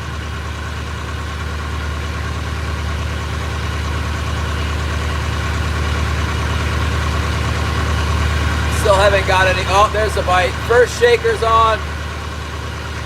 Come on now, we need big fish. That's not the one we're looking for. But we got a biter. King salmon are present. That's good. I did get a Wahoo. And thank you so much for the Saka membership, the JK. Murphy wants to go. I caught the Wahoo on the troll. And you know what else it did, just like they talk about? So like, it was biting and I was standing back there. It was open troll and I was standing next to the rod. So I grabbed the rod and I started reeling on this rod. It's like a huge 50 wide, you know? And I could feel it was like, it was pulling. There was something on there, small, you know? It felt small. And I just started cranking. I'm just cranking. And I guess I got the rod out of the clips first. Then I'm just cranking right point, and the rod's on the rail, and I'm just cranking, and nothing's really happening. I felt a little something, and then I'm cranking as fast as I can, and the deckhand comes over and he goes, "You got something?" And I'm like, "Well, there was something on there wiggling." He goes, "Yeah, keep reeling." So I'm like, reel. And then he could see it coming. He goes, "Ah, Wahoo!" And I'm like, "Oh!" I start getting really excited. And I'm like, reel. And it comes straight in like a laser, like right into the tip of the rod. And I'm like, what do I do? And he's like, just keep reeling. And he reached like over the line with the gaff and missed it with the gaff. And it was down there and it was like doing this right at the back of the boat. And I'm like, oh no! And then the second time he hooks it with the gaff and like he brings it up in the air, and I think I put it in free spool. And when I went free spool, it went like this, and the plug just went flying out of its mouth. And it was hanging on the gaff outside of the boat, and it wasn't hooked. And I'm like, oh no! And he brought it in. I was like, yes, I got it. But yeah, as soon as I put the reel in free spool, it went like this, and it was a GTX 220, like a huge diving plug. Go like this and threw the plug over. Didn't get away though.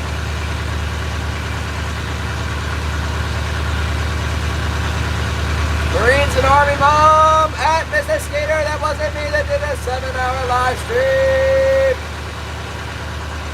Yeah, the Wahoo wasn't big, but I've been trying to get a Wahoo so long, they keep getting away. They always bite the line off. Finally, I got one that didn't bite the line off.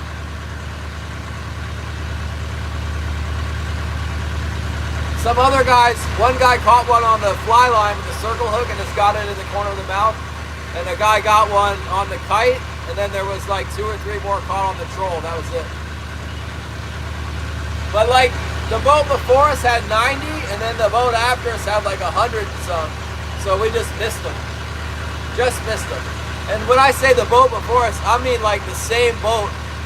It came in with a bunch of Wahoo. And then we just went out the same day. You know, they just clean it up and refuel and go right back out.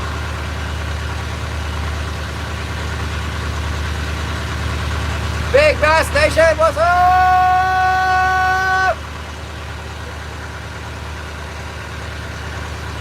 Let's read a Bible verse while we got Sarah in here. I know she likes that. I like it too. Let's read Luke 17:5, faith and duty. And the apostle said to the Lord, increase our faith. So the Lord said, if you have faith as a mustard seed, you can say to this mulberry tree, be pulled up by the roots and be planted in the sea, and it would obey you. And which of you, having a servant plowing or tending sheep, will say to him when he has come in from the field, come at once and sit down and eat? But will he not rather say to him, prepare something for my supper, and gird yourself, and serve me till I have eaten and drunk, and afterwards you will eat and drink? Does he thank that servant because he did the things that were commanded him? I think not.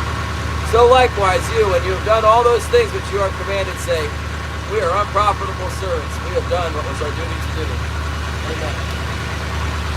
It's kind of a tough one to swallow. It's true.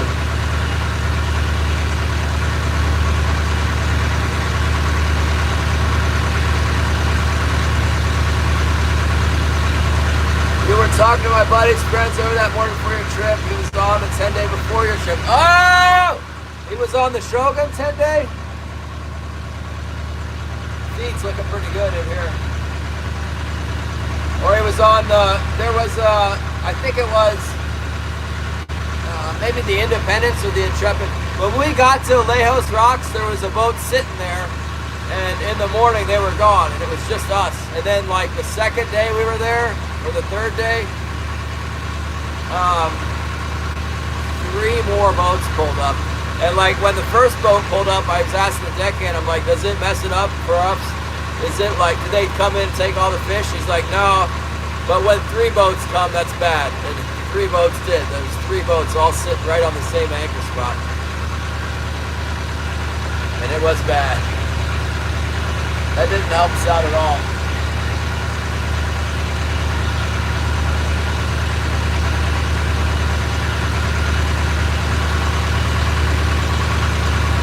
My computer's acting right now that I restarted it. It's not on the glitch anymore. That's good. Should be getting a bite in here. I see some herring gulls are flying around, and there's a pretty good amount of feed on the sonar. Should be some kings around here. We got one on. We got one little one on. I know that. It's not what I'm looking for though. How big were the rooms? The rooms were, you know, this is something I liked about that boat because, you know, the price, how are you going to get cheaper than $4,000 for 8 days? It's really not very expensive. And the rooms reflected that. Everything kind of reflected that. It was like fairly humble accommodations. The food was really good, but it wasn't like crazy, you know? We had prime rib one night, and I mean, they fed us well. But like, the rooms weren't real big. The bunks were, well, like I couldn't comfortably sleep with my wife. They were small enough that wasn't working, but there was enough room for one guy for sure. And like the bathroom was kind of, like it was nice, it was clean, and as long as you wanted, as hot as you wanted. So, yeah, when I went into the room, it was like just to sleep, you know. And they had unlimited soda, like a soda fountain, and bottled water was $1. We drank bottled water, and beer was $4 for beer. They had like domestic beer, you know, Coors and I don't know, Modelo, and that was the choices. Coors Light, Coors, Modelo. And maybe like a diet beer or something. Like the Michelob Ultra or whatever. Something I would never drink. But they had fruit. They put fruit out every day.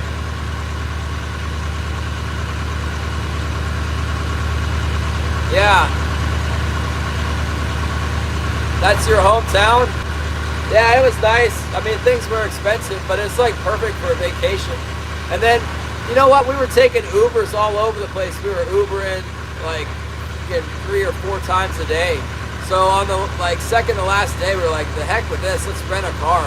So we did one of those Toro rentals or whatever, and that ended up costing a lot of money too. So we had to like get an Uber to the Toro. Apparently, if we set it up ahead of time, it could have been better. Where like they would have brought it to where we, you know, like the airport or whatever, but. We had to go way the heck out of away from the harbor to get the Toro, and then to get the Toro back, I had to have all my stuff, so we had to get like an extra large Uber, which cost like $60. So I think like when I go back next year, I'm gonna have everything. I'm gonna have my luggage will be more consolidated, and I'll know exactly what to expect.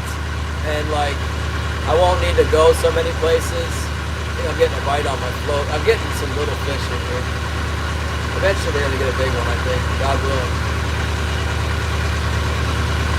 It's a big king. We'll know when we get a big king. Last time I fished in here, I got 6. The day I left. The day before I left, I got 6. It's looking about the same. See a good mark on the sonar, see? Been like consistent. Yeah.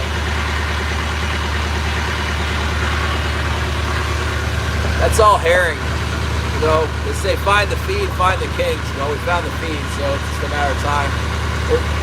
Also, nobody's been fishing. There's nobody else fishing right now. It should be good by all gonna be fishing. It looks right on the sonar.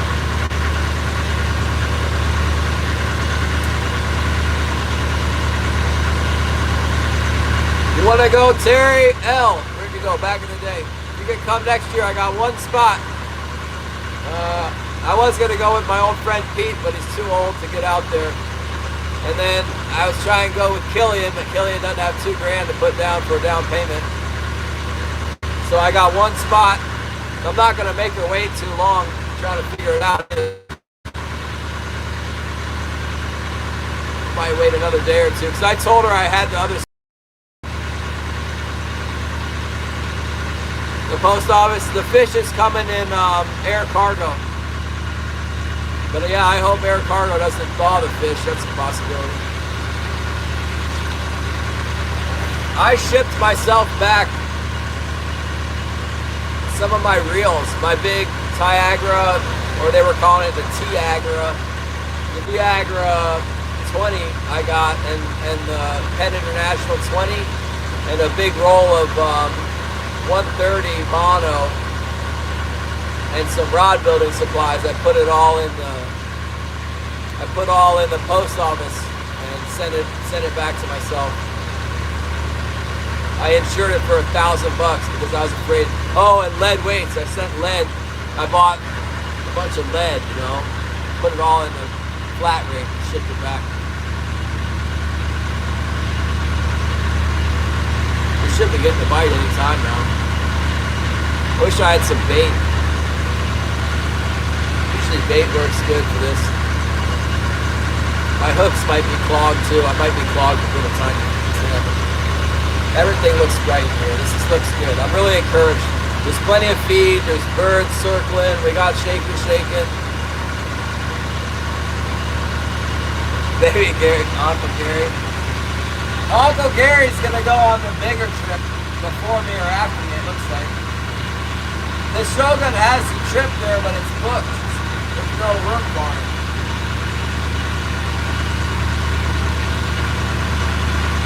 Yeah, there's kind of a lot of birds out here. That's good. That's real good.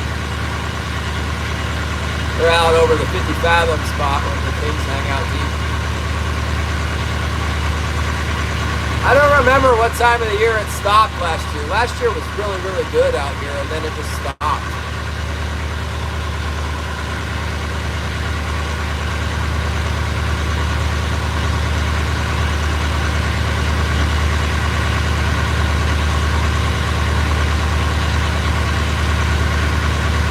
Yeah, the 10-day would probably be better. But I just figure I'll go out the same trip. It's 8 days, it's more affordable for me.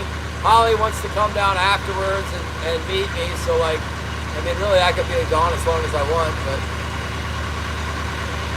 8 days is more like in my price range. I also kind of want to be able to go on a bluefin trip, like maybe come back and then schedule a bluefin trip on short notice, or maybe even schedule it ahead of time.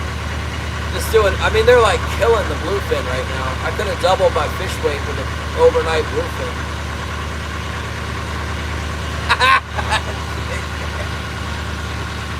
But yeah, like the guys, you know, the guys that are on the trip, some of the guys are less than great to fish with, but at least it's like, what they say, the evil you know is better than the evil you don't know. A lot of guys are warning me that you go on these trips and you get guys that are real jerks, you know. They say the shorter trips, they're like really, there's more flaky characters, but the 7, 8, 10 day, like above, you know, the 5-day trip, stuff starts getting so expensive that the people are pretty solid, you know. You don't have to worry about anybody stealing your stuff or whatever. Gate Smasher! Hoorah! What's up? You coming on the trip next year, Gate Smasher? I got one spot open on the Shogun on the 8th day. 10 days is 5,000? Yeah, I think it is too.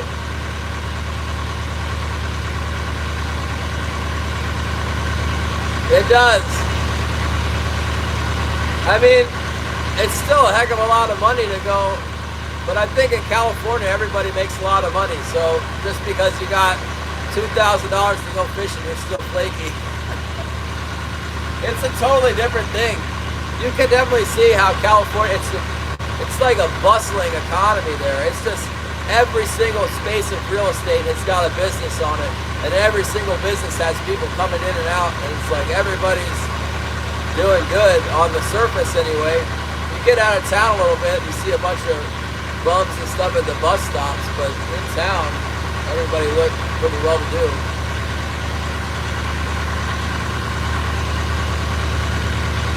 Yeah, I tried to get on a reverse overnight bluefin trip. The way we set it up, I had enough time to go on another trip, and Holly was going to let me go, but there wasn't one scheduled at the time. There wasn't one available on the schedule. So I went on a half day. I went out half day bottom fishing. Yeah, I don't know where you are, Gate Smasher. The fundamentals are, you got to know how to run the bait casting reel, and you got to know how to handle the live bait. Those are the two main things. Like, I have a ton of fishing experience, but I haven't done any sports fishing in a while. And I had trouble with the reel backlashing. You know, the little fish is pulling really hard and pulling on the reel, and it's trying to backlash. And something about like the way the leader is on there, it's got memory, and so like when the line starts coming off, it just wants to go bad. Hard to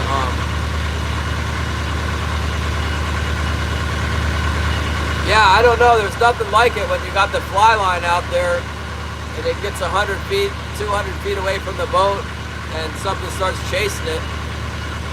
When that tuna grabs the sardine, it's pretty exciting. I mean, it takes off in a hurry. The tuna must be running 30 miles an hour, you know. And it's all hands-on, you know. You go get your own bait, and then you toss the bait out from the boat, and then you feed the line out. And when the fish strikes, you gotta set the drag and crank down on it. You do it all yourself. It's not like trolling, although there is trolling that happens. But the whole fly line deal is all done by you do it yourself. And there's dropper loop fishing too. So that's more like standard bottom fishing, the drop. Alright, we kind of made it through that drag. I need to check my hooks here.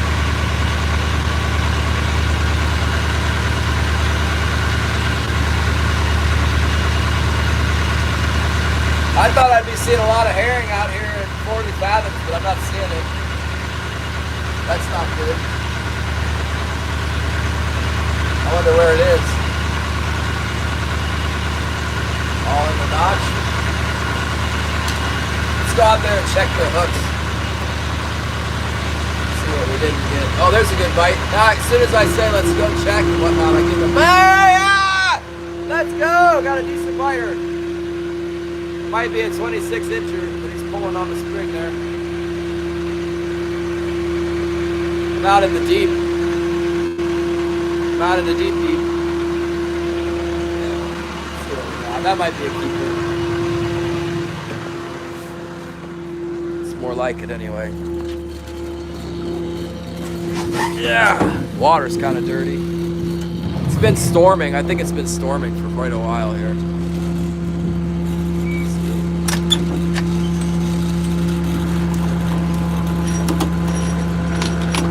Not storming today though, thank God. Nice out. Oh.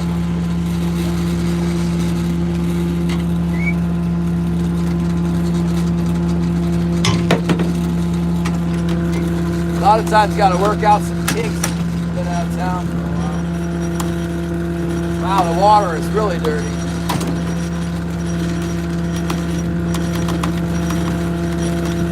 Good time to run bait when it's looking like that.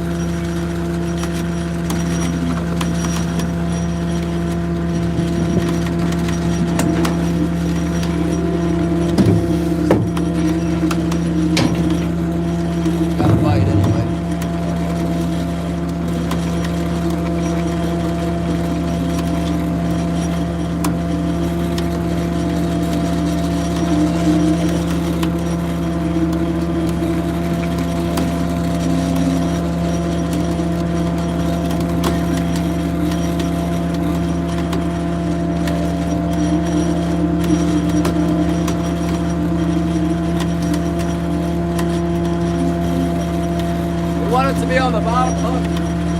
The bottom hook shows the least amount of strike. It didn't seem like it was a big hit. So when they get on the bottom hook, a lot of times they just pull straight down.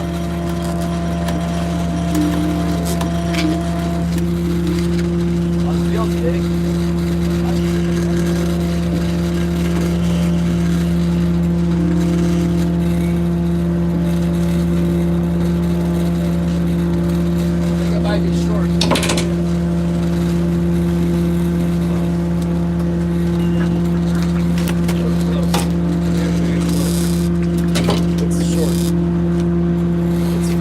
Short. Is this 27 inch or something? Gillian was telling me he was catching 27 inches. Yeah. It's a hatchery fish too. At least the hook's gonna lip. He's heavy enough to be a keeper, but not long.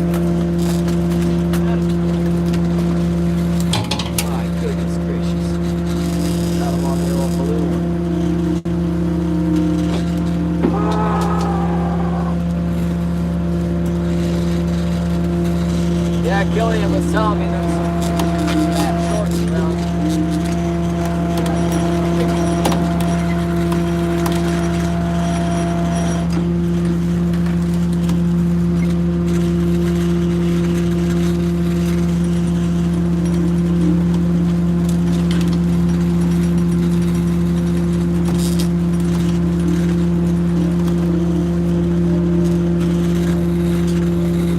Maybe we need to go over to Night Island.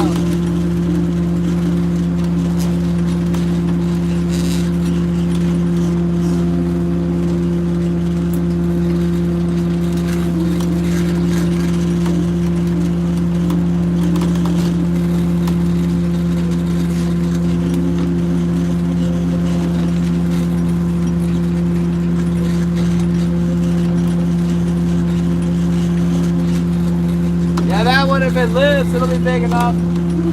It'll be big enough. January probably. Definitely not February.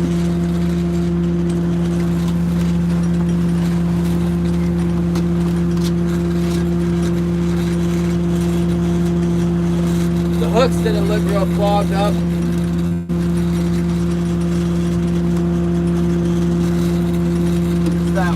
That one.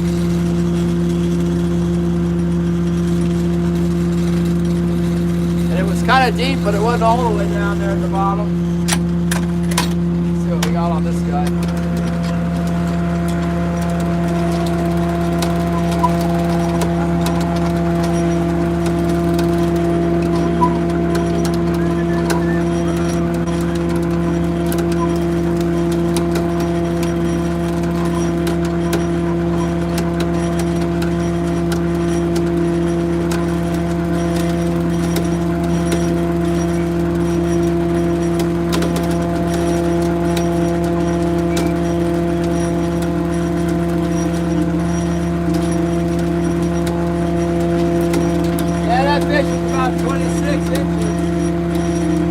Heavy 26 inches.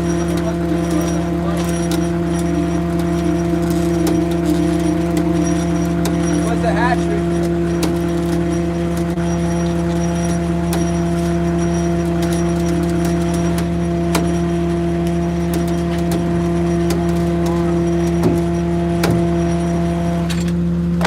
Well, this one got off.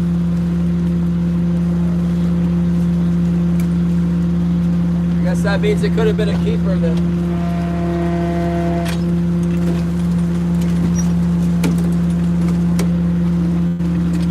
Could have been a keeper that just hit it. That's why. And then the hook didn't stick. That's why I didn't notice.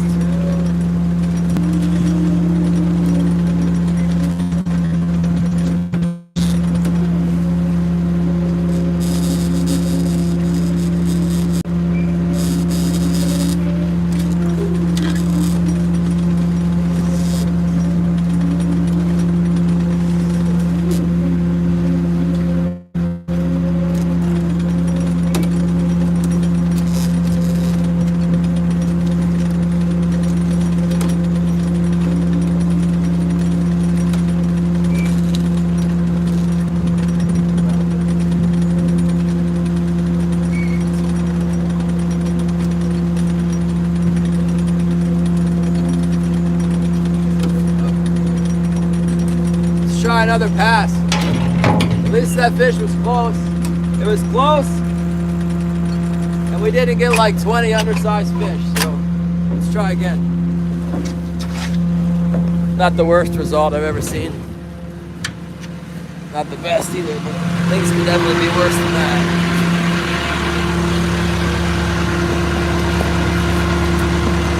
Yeah. 10 pounders, yeah, I know. That's what I'm looking for. That one was pretty close, but no cigar. I wonder if they're over at Night Island. Really not seeing enough feed out here to be good. Looks no big herring swarm in here like there should be if it's going to be good fishing. There was a lot of herring in that notch though. The notch looked pretty good. There's nothing out front of it.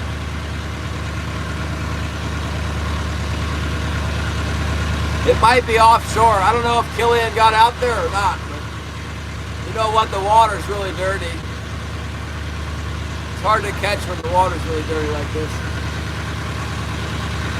And it just gets dirtier the further out you go.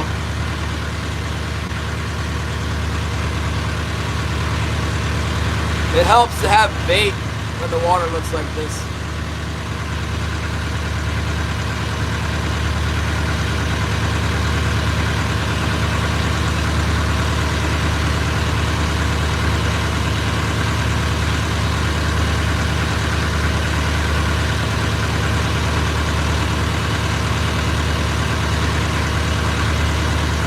Yeah, the situation with the feed, not so good. White gorilla! What's up? We did good. I had so much fun, I rebooked for next year. But Holly wasn't able to fish. She's not much of a fisher person for that kind of fishing. So I have one spot open for white gorilla if you want to come. For the 8th day on the Shogun out of San Diego. Trying to fill one spot.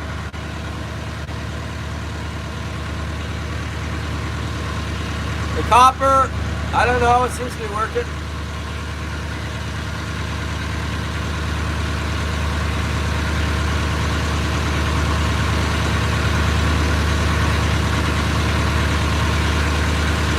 We're definitely going with the current now.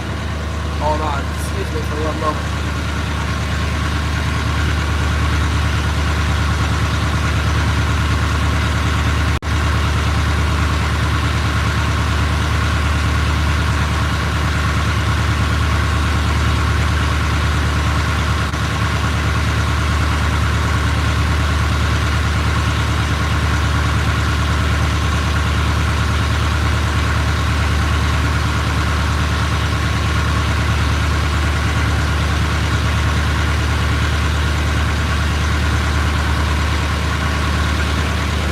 Well, at least we got the first bite. Karen, diggity, what's up?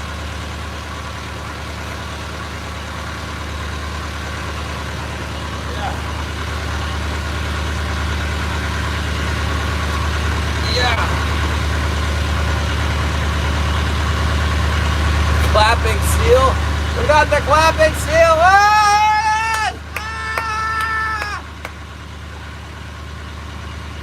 Come on, fish, what the heck? I feel like the day's half over, we only got one bite so far. We're gonna find these things.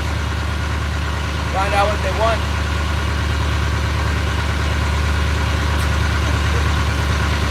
More happy poop, very popular, the happy poop. Man, the current is really running in here. High speed troll.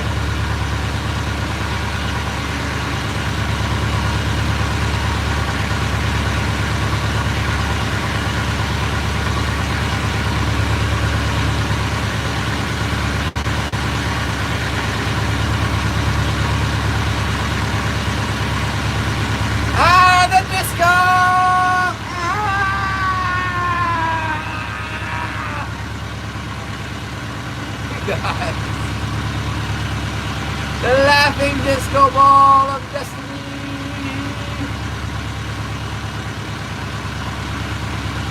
Come on, fish. Maybe the disco will attract the fish.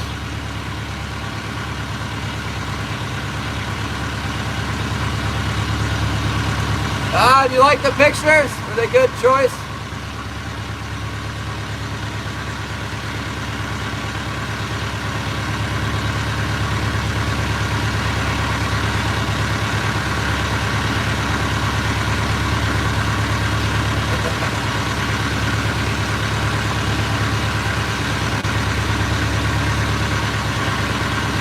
I'm all fish.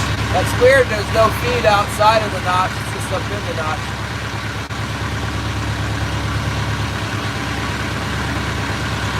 Oh, good.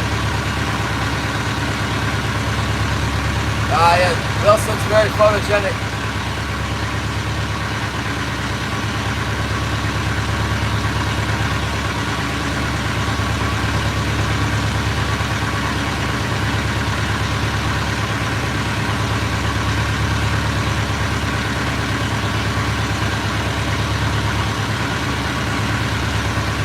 Yeah, Wilson was pretty happy to see me. I need to give him a bath. He doesn't smell that great. Petting the dog and snuffling up with Wilson, and he smells like a stinking old dead animal or something. He's all greasy and smelly. He needs a bath for sure, like bad.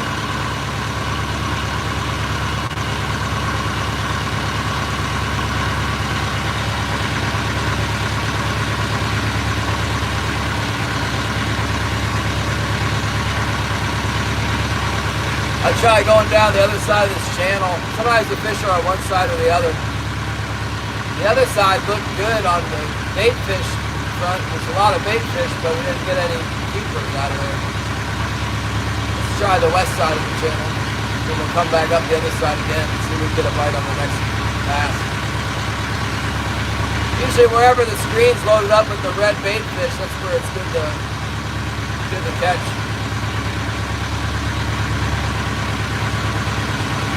I do have a plug out actually. I got a big plug on the cannonball on my starboard float. I got a 7-inch 500 plug. I was catching pretty good 2 weeks ago in here, so I put the plug out to see if I could get bit. Didn't get bit.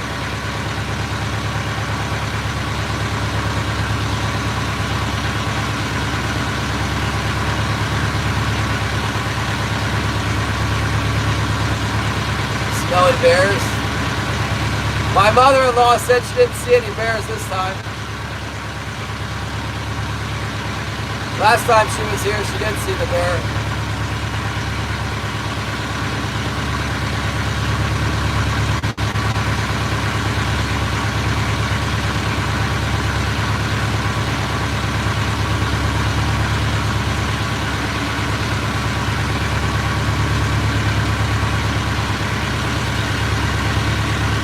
I wonder what Killian's doing. I wonder if Killian's fishing or what.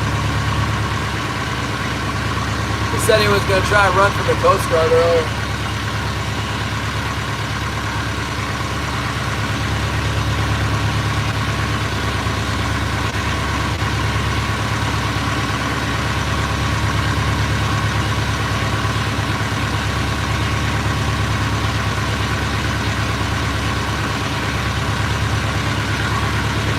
Oh, Winter King trolling.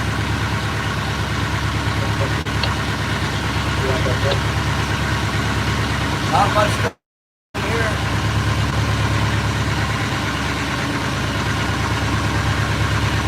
Maybe it'll show up in the evening time. A lot of times it shows up in the evening.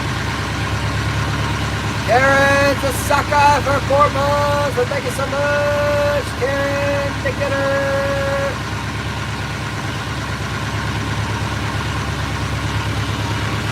Let's see what Wilson's doing down there. Wow.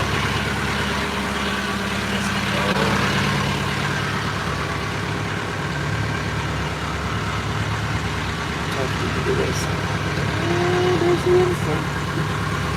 Oh, there's Wilson. Look at that. Oh, there's the beard. Yeah.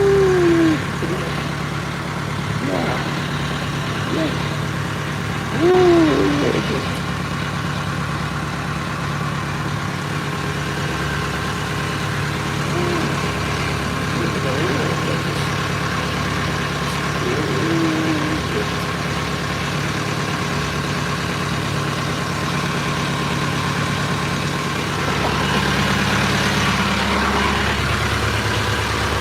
Wilson says it's all good. Nice weather for Wilson. Just chilling out in the back bay here. Not so nice offshore. He likes this though. Back to the routine. He sleeps all day. Oh, that's what labs do. It's one of their secret powers. They can sleep for like 20 hours a day or something. Very helpful on a fishing boat.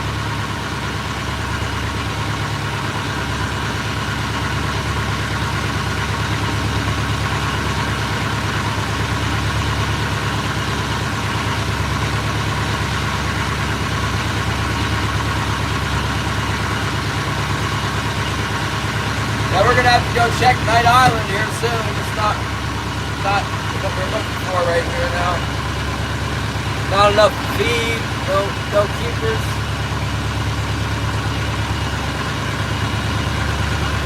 The feed looked pretty good on the other side. My hat got crushed. I put it in my luggage and they smashed it on TSA. It's got a hole in it now. Glad I didn't. They had a hat that was a little bit fancier for $125, or that one for $36. Glad I didn't get the $120 one.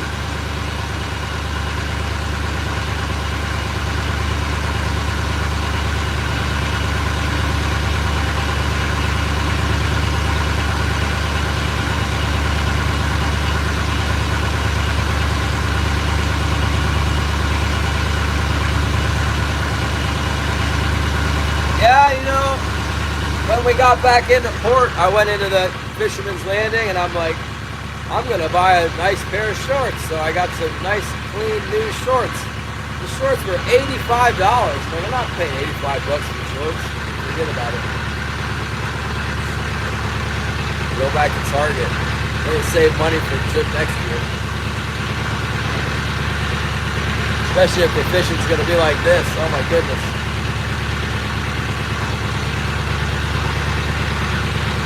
Got to find the fish, kind of leave town. Nobody else is fishing to tell me where they are or find them. Here we are, just kind of driving around, not catching anything right now. This is always a good place to come look. There's fish up in here all the way until February. It's not very good, but we get them up in here in January. They're shallower in December and January. You get them in the shallows. And then February, March, April, everything is out on the bar. It's all out offshore. But in the fall and in the winter time, there's usually some fish around this island here.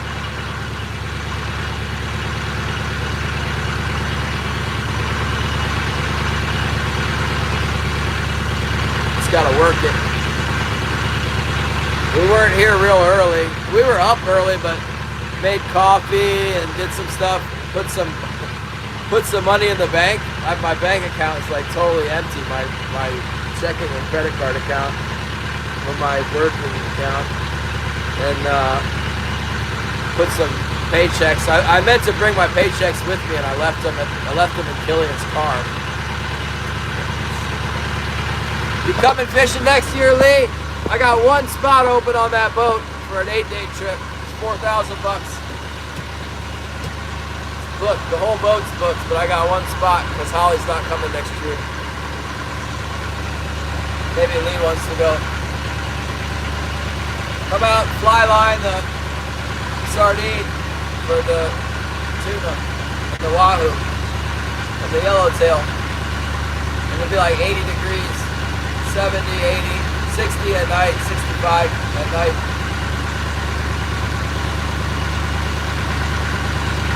Not a very good travel agent, never mind.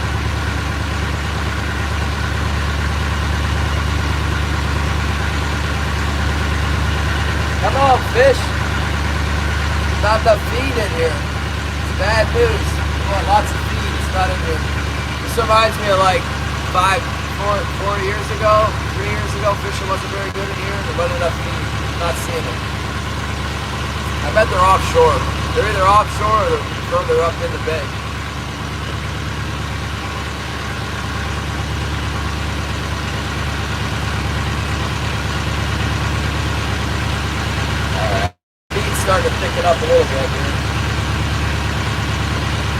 bit better.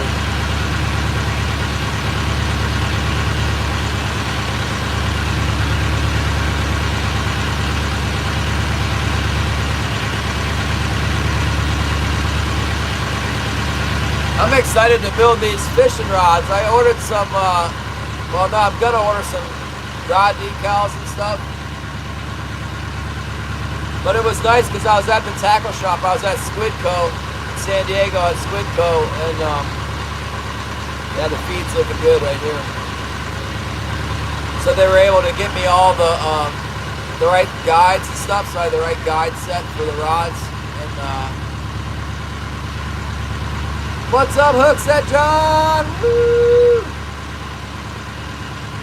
Yeah, there's just not enough feed, Gary. It's not, you know, there is some. I mean,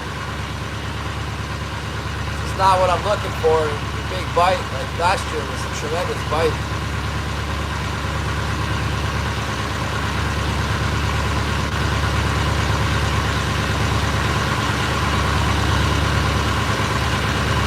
Now you're talking about 8 to 17 days.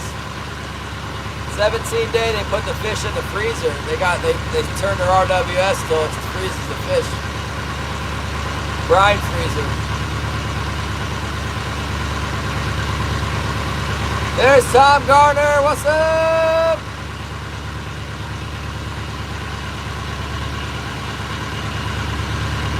Coming to Mexico next year, Tom. We got an open spot. Open spot on the Shogun. I don't make any money on this. I'm just trying to fill the spot. It's somebody I know.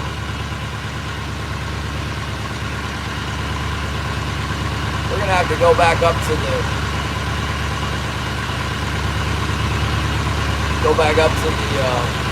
Night Island and try that. This is terrible.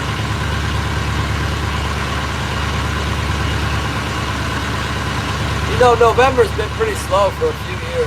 It's not been good in November. Not so around Thanksgiving.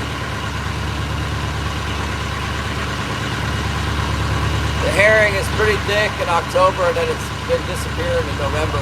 Years past, it's been good in November, but last couple of years, I don't think it has.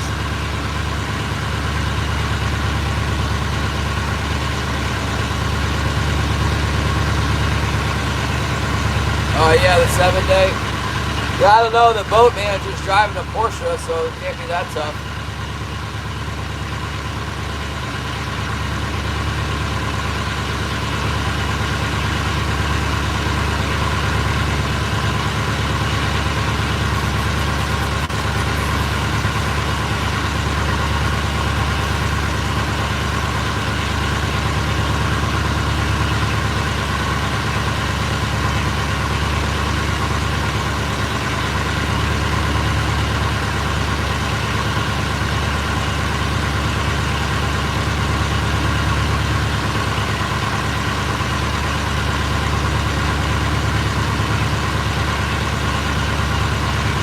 Look back around and go back up the right side of this channel.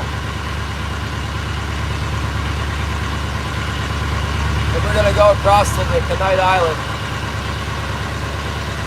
I bet the water's much cleaner up in there. Maybe there'll be some fish up there. Be worth checking out.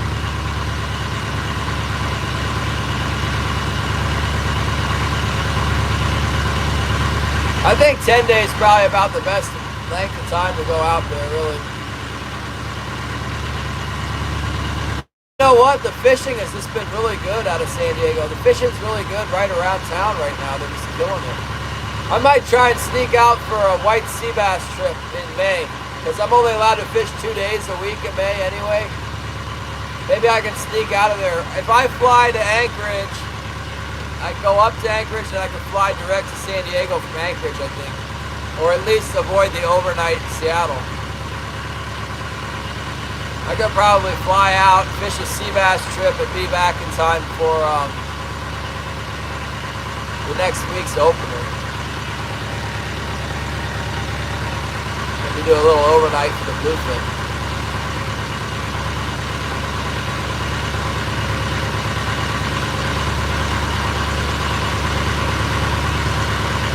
First I gotta make some money trolling here. This is not good today.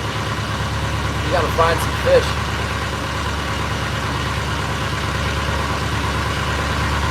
I don't know how intense the storms have been while I was gone, but I heard the weather was bad. And the water is very dirty, so it must have been really doing something.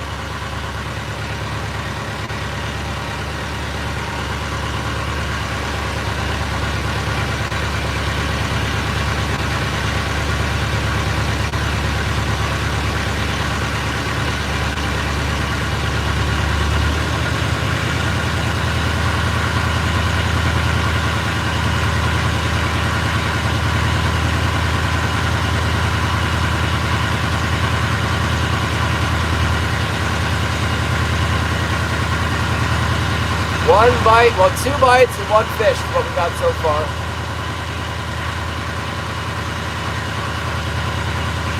Did I mention that there was a huge extension ladder on my roof when I went to set my poles out today? I had to climb the ladder and like untie a bunch of stuff.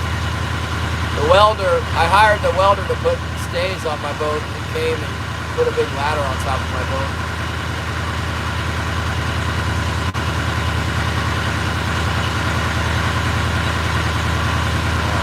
Come on, fish. Make another pass through here.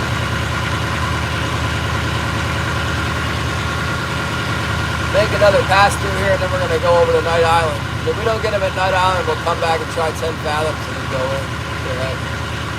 Go back through the deer zone at late evening.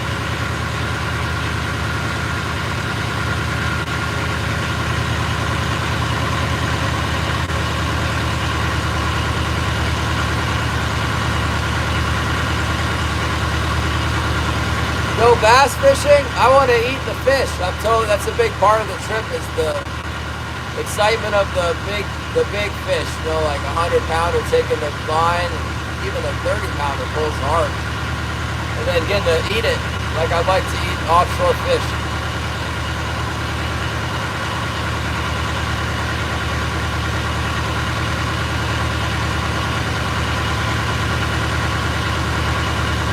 Are you coming on next year's trip, White Gorilla? I didn't hear nothing back from you. I got an open spot on the tuna boat. It's like live bait fishing, fly line fishing mostly. There's Wahoo, chance to catch a Wahoo on a bomb. Yeah, the yellowtail, my first yellowtail is pretty big, 23 pounds. It pulled like crazy. I started thinking it was a tuna. I hooked that thing and it was like, took off and it's all, Who the heck is butter steak?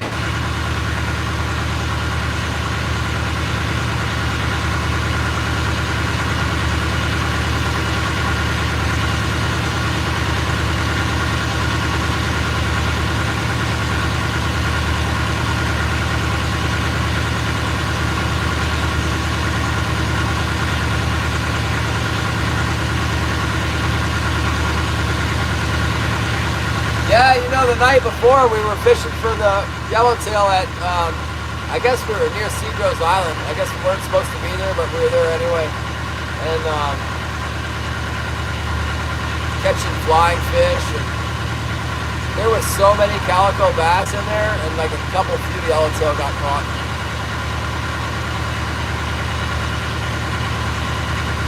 You got a crappie charter? Never heard of such a thing.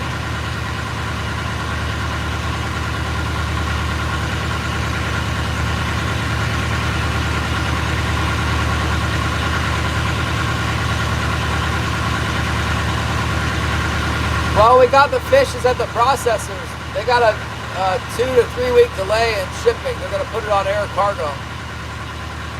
I think it's going to be around 150 pounds. We definitely anchored more. We trolled like on our way down because the trolling speed's like the same as the running speed. So we trolled down there. They did really good on the trip before us, trolling in a certain area. They troll until they hit a Wahoo, and then they stop, and everybody throws in the Wahoo bombs, and they caught like a ton of them on the trip before us. But on our way down, the water had gotten colder, so the cold water we didn't catch anything on the way down trolling, and even the yellowtail bite was off along the island. When we finally made it to the Alejos rocks, there was fish there, but I didn't have any clue what I was getting into, so I didn't do very good the first day. The second day, they lent me a fishing rod. Like, some of the guys lent me an outfit, and I started doing a lot better. Holly was like completely unable to fish. Guys gave her a couple small tuna, and then she caught a kite fish, but that was it. So she's not coming back next year. That was like $4,000 not well spent. Go out there and not even fish. Karen, nigger, let's go fish. Karen, you can come, but I don't know. It's like I said with Holly, it's not easy. It's really not easy to do that. And it's not like, if you just send out a live fish, you don't know what you're doing. It's not like you just ruin your own chances. It's not good for the boat if somebody doesn't know what they're doing to tangle everybody up. Tangle bad. It's not even like you just get tangled. It costs you $200 to replace the line. Maybe not that much on a small reel. I don't know. $100. Then the time is money. So it's just better if everybody knows what they're doing. Or at least that's a clue. Dropper loop fishing and trolling is no problem for a novice. Shout out to the butter snake, whoever that is. Give a shout out.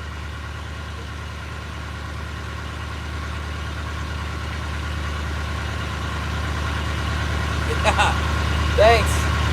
We need to get some fish. They're not biting. I'm going to change locations. Then I'm going to go deer hunting is what it looks like.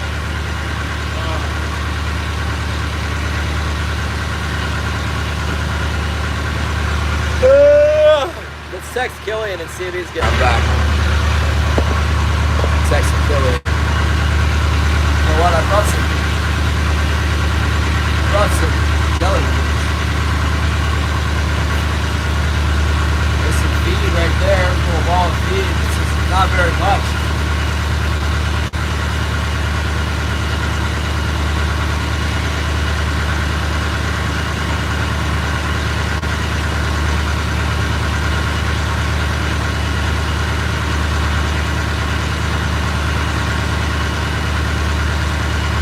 Yeah, we got moose out for dinner.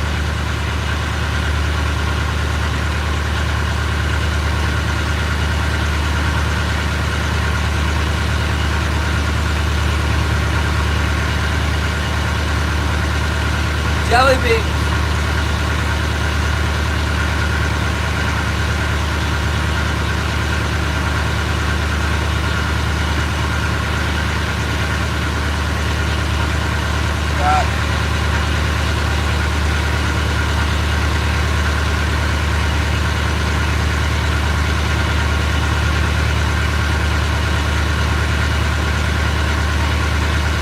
Killian hasn't checked his lines yet. I bet he's on the bar.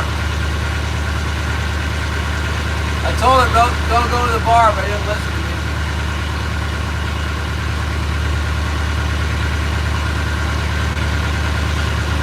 Where the heck? Okay, good. He's out on the pinnacles. He's in a good spot to check it out. Am I back, Gary? I was texting with Killian.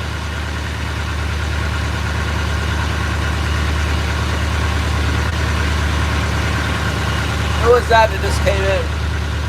Perlman! Perlman, there's an opening on the boat next year. You want to come on the boat? Come on the San Diego boat?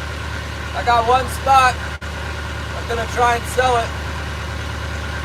So I get somebody that I'm familiar with to come out there with. I'd rather not get shacked up with some 75-year-old Californian on pension. No offense to the 75-year-old Californians in chat.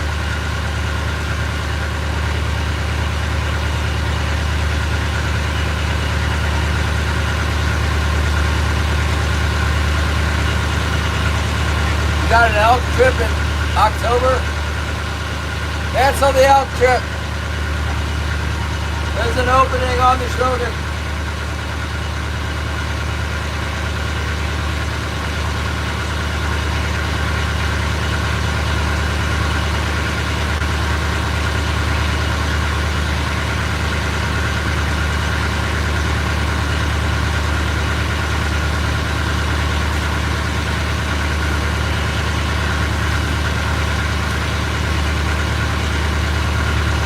On fish. Where is he? Yeah, maybe Tony wants to go.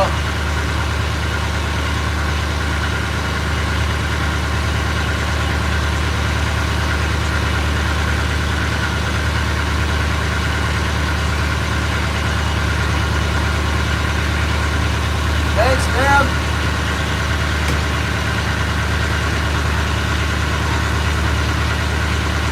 Yeah, the deckhands were kind of jerks. One of the guys was cool. But Holly said the guy I liked the most wasn't nice to her, so.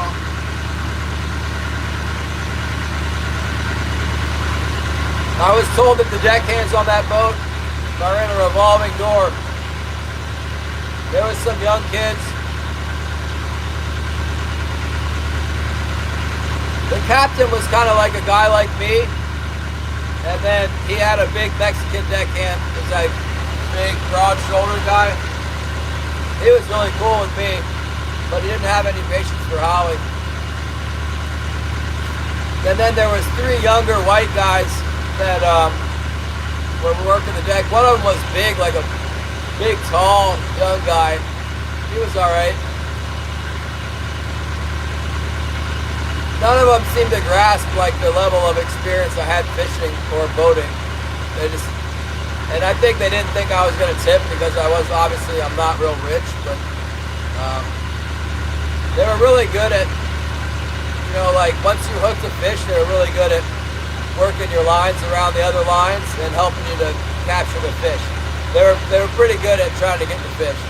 Then like at night, I saw some squid at night and I was like, hey squid, should have seen these, how fast they move to try and catch something, Danny Blazer, what's up?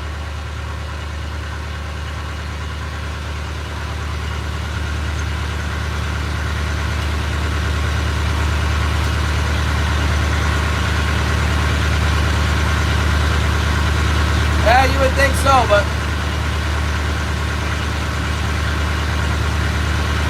I think they did all right.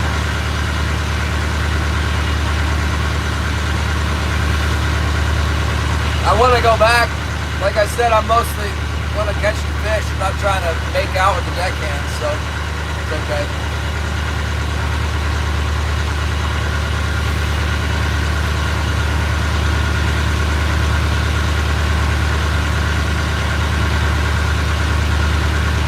That's a lot of rabbits. Sounds like there's a good crop of rabbits this year.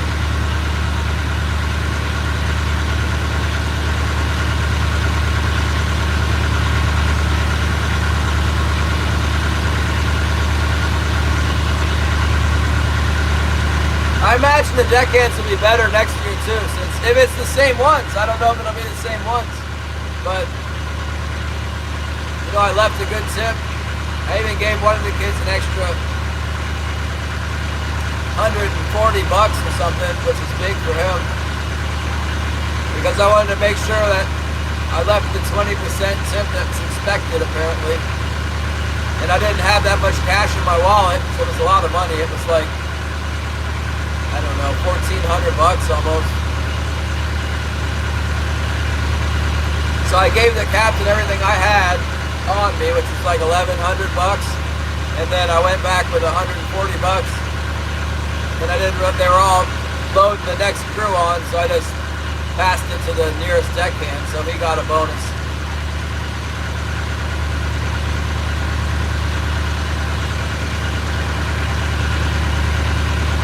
Yeah, I just heard the trip. I heard that boat's been going through deckhands, that's all I know. Same captain, different deckhand.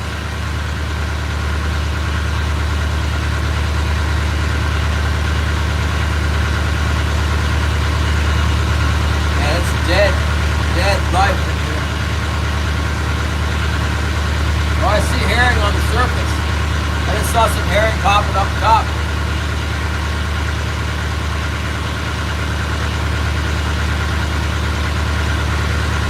That's good. No kings though.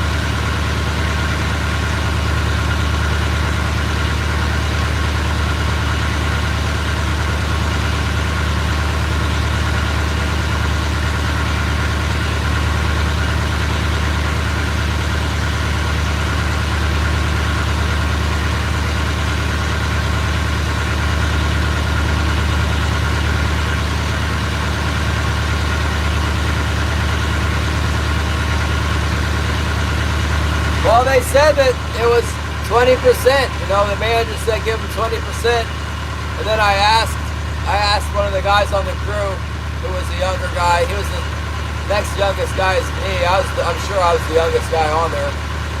Well, he might not have been as old as me. I don't know. But he said, yeah, they leave 20% and up. And then some of the guys would give them more. You know, the guys that got so much money that are on those trips. And then he said, you know, sometimes there's people who won't leave much of a tip at all, but they're like, you know, they're going to suffer from that when they come back the next year. If they come back, they're going to get punished by the crew, you know. The tip is, I think the average tip is 20%, $680 is what it is on 7-day last year. There was a $25 fuel surcharge too. So I mean, I guess if the fuel cost is a lot, you could end up with a huge surcharge of fuel. Because I thought fuel is good right now, and they wanted more money for fuel.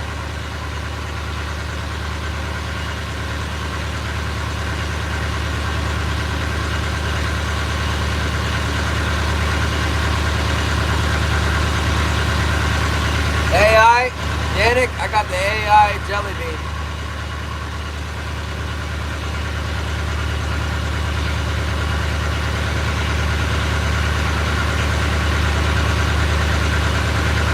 Yeah, I mean, I've worked as a captain and a crew for many years, for more than a decade, so I know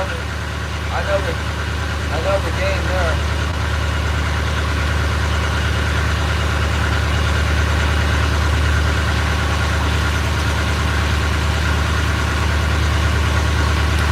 I wish we could get that kind of money from, you know, when I worked in the lodge, we never got full 20% tip in general. Like, some people would tip good, and you definitely remember the good tippers. And then you remember, like, all right, this week, maybe they didn't tip 20%, but you still did good. That's $100,000 a year. If you got 20% for that on the 7-day, at that rate, it's $100,000 a year. And we're talking about, you know, 20-year-olds. So realistically, I don't know if we're getting 20%. If they were getting 20% from everybody, you'd think they'd be a little bit more motivated if they're making $100,000 a year, you know?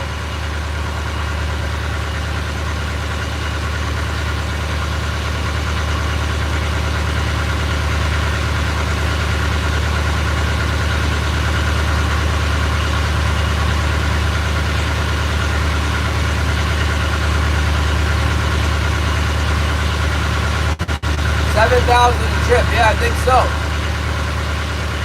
I think I can pull it off for around $7,000 with the airfare and the hotels, not buying a whole lot more tackle. I pretty much got all the tackle I need now.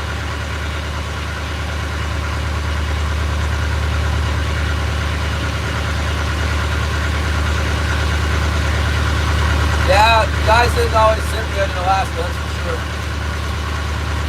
They don't, especially on the day boats. Like I worked some day boats out of Yakutat, where people would just come for the day. And yeah, no, they're not tipping 20%, that's for sure. That would be the exception.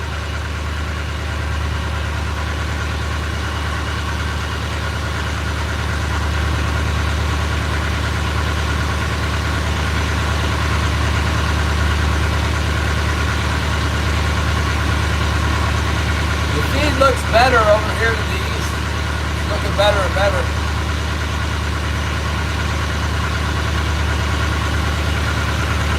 Yeah, you would catch something on this trip.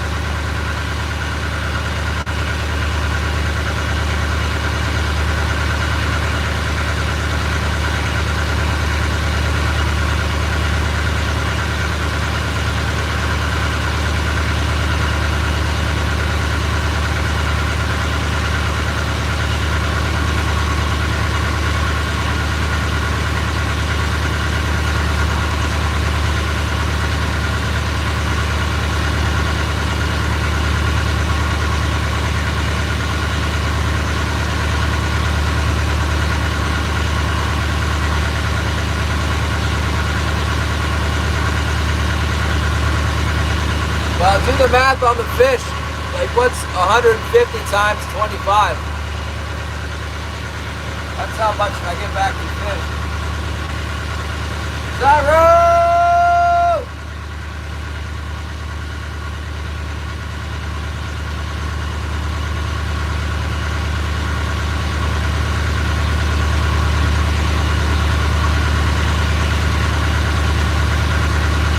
I guess I gotta pay for the fish too, so 20.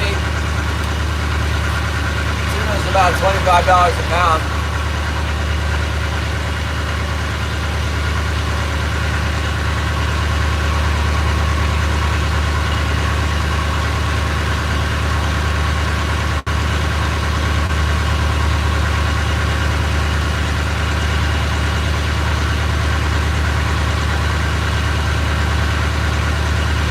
Go see if there's anything over at Tuna Island.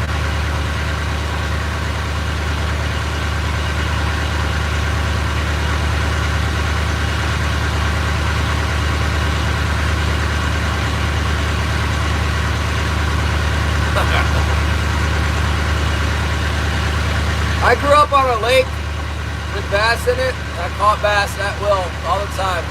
Never really, it kind of ruined me. I would do it if I didn't have anything else to do.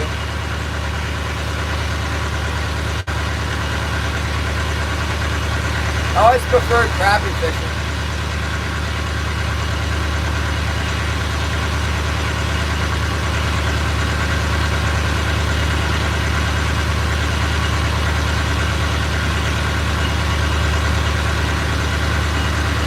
Yeah, that's dead. That's dead in that notch, dude.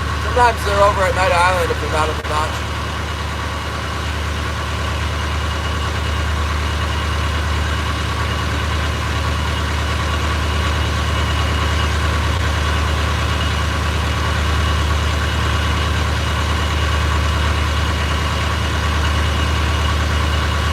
Yeah, $3,700 in tuna is what I'm getting back, give or take. I mean, I put a premium on the price, but guys that do that a lot in Alaska, you know, they want to kill all these fish so that they can justify the cost of the trip. I'm not really using it to justify the cost of the trip. I'm just saying it is something. It's not like I don't get any value back out of it. I don't have any interest in going on a vacation where I go pay people a whole bunch of money and they don't give me anything back. Like, I don't get anything back out of it. I'm not trying to go down to Disney World and just give Disney all my money and they don't give me anything back. I want something tangible to take home with me.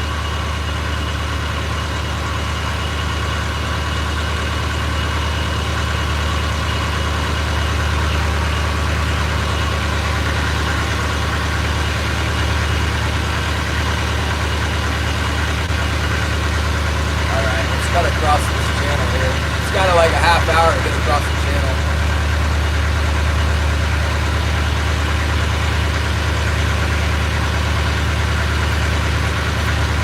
I had a guy pass me a tuna at the beginning of the trip.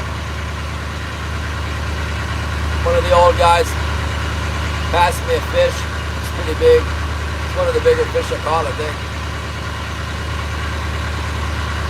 The same old guy, he was sitting at the table I was sitting at. He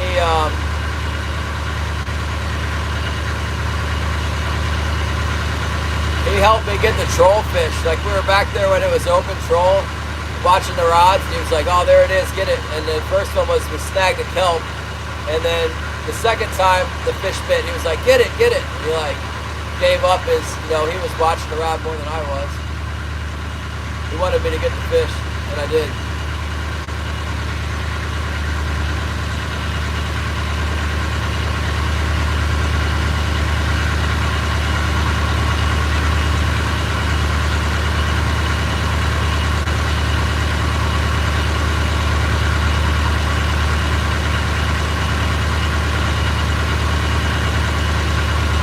Wait to see if we get a bite when we come off the edge of the drop-off. Here is a good spot to get a fish.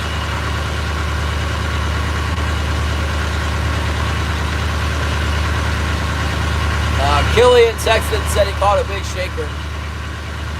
Probably the same glass fish I just caught.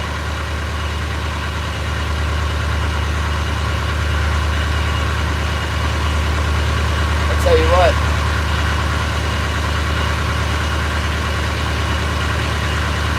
Wait, once we get out in the open channel, I'll open her up a little bit. Check the float on that starboard side. We haven't checked the float on that thing.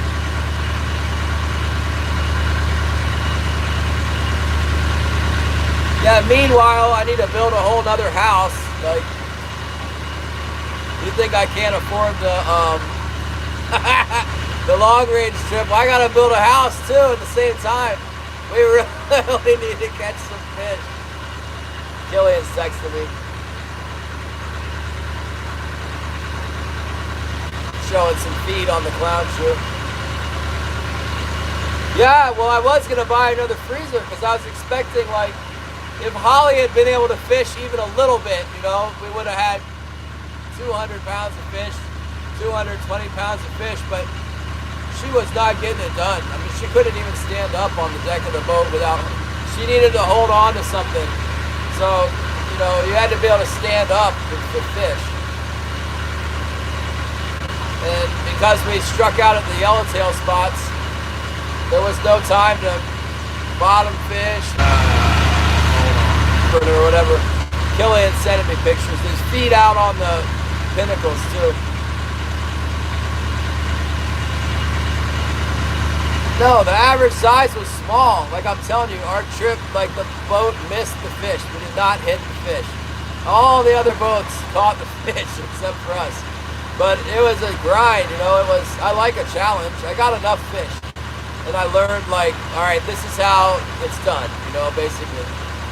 I learned how it's done. And I watched the guys do it. And there was guys on there that caught bigger and more fish than me for sure. But there was a lot of guys that caught fewer fish and smaller fish than me as well.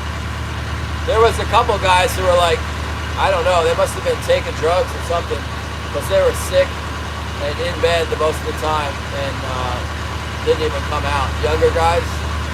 And there was one chick who didn't really come out. The fishing wasn't good enough. It needs to be, like they weren't good enough at hooking the bait and live lining the bait to get bit in the situation that we were dealing with. Not because there wasn't any fish, it just wasn't that great. You know, you had to be like at the rail the whole time. The fish would come through occasionally, they would come through where they were biting really good, you get them right. That was the other thing, is like, I was really enjoying myself and trying to stay out of the way to some extent. And I was satisfied with like the number of fish I was catching without like, if I was to like go back in the fray on the stern of the boat where they were throwing the chum, on the second morning, like everybody who was back there caught a bunch of fish because the fish were going crazy. And I caught some fish off the side too. But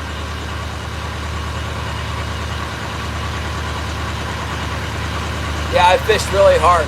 That's how I caught the yellowtail. Everybody else was asleep. I mean, the bite was not good. We didn't hardly catch any yellowtail, so nobody was even going to try in the morning. But at dawn, I woke up and went out there, and we were on anchor, and that one deckhand, the big Mexican guy, I was like, can we fish? He's like, yeah. I was like, how deep is it? He goes, it's about 20 fathoms.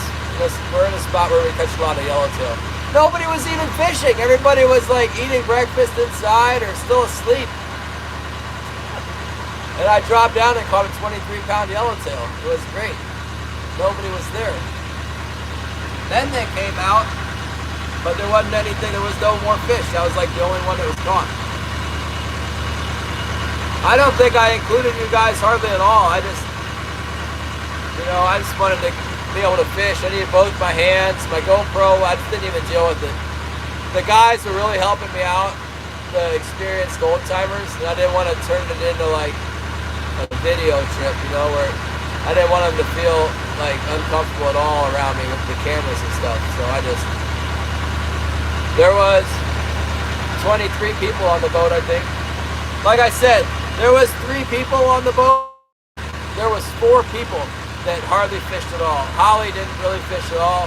There was another girl on the boat who hardly fished at all. Then there was these 2 younger men who were like drunk and high the whole time, and they hardly fished at all. So it was limited load because of those circumstances that those people weren't even fishing.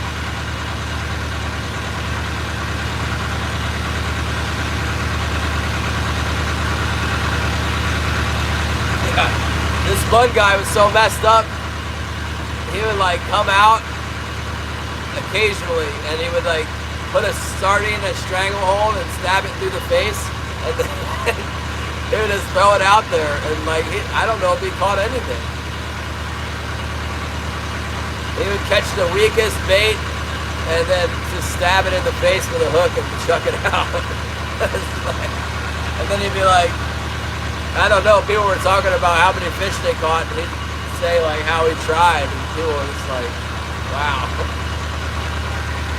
Good, yeah. Come back next year. He didn't get tangled up or nothing. He would just come out, throw the fish off the side of the boat, and then try for like 10 minutes and go back inside.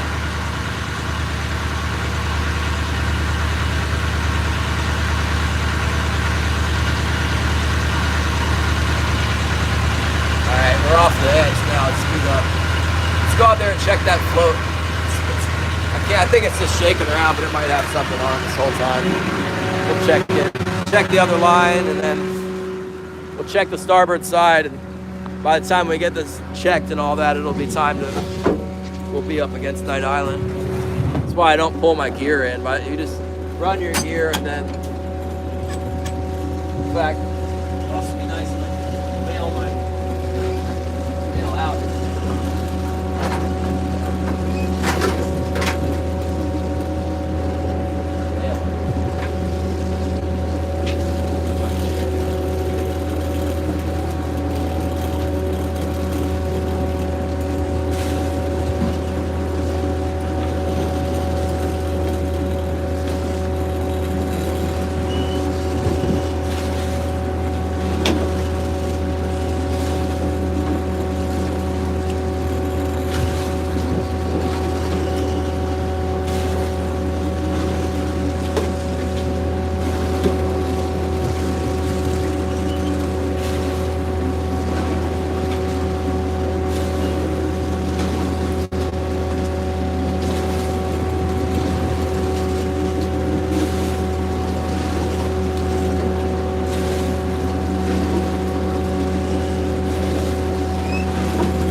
I got rainwater in there. Joshua, what's up?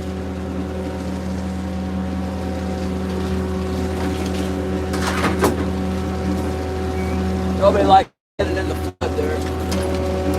There we go.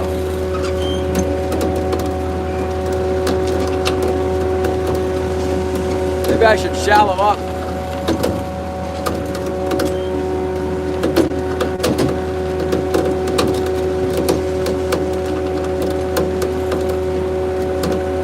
Sending me a message.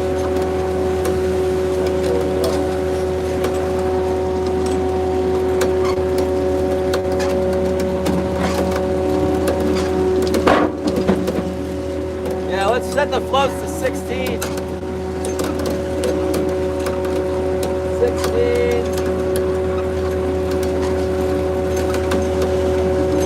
And we'll try the first pass deep and come back shallow.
I was fishing 12 marks last time.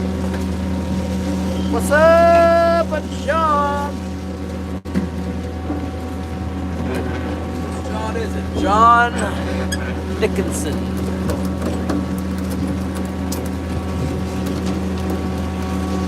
John Dickinson.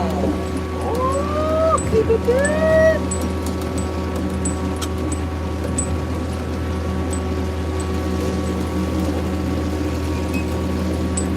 Nothing on there. Woo, it's chilly out here.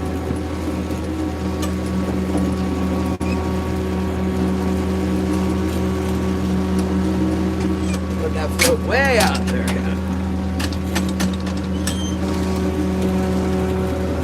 We are trolling. Checking the lines.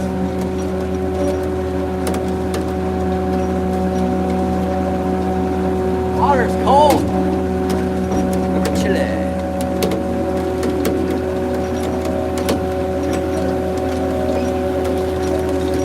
Fix that splice.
Out on 3 and 17 fathoms out on 1. A little bit less than 17, whatever it is. Julian, hello! Floating heart, thank you very much. More heavy poop.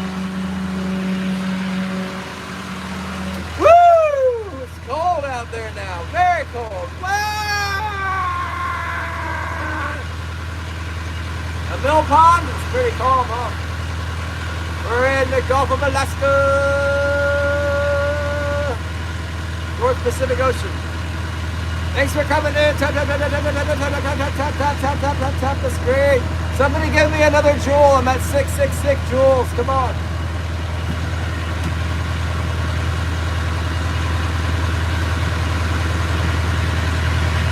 It's kind of warm inside. Yeah, I got my exhaust pipe. This right there. That's the exhaust. Thank you very much, JK. Now I have 791 jewels. Don't want to be stuck on that number.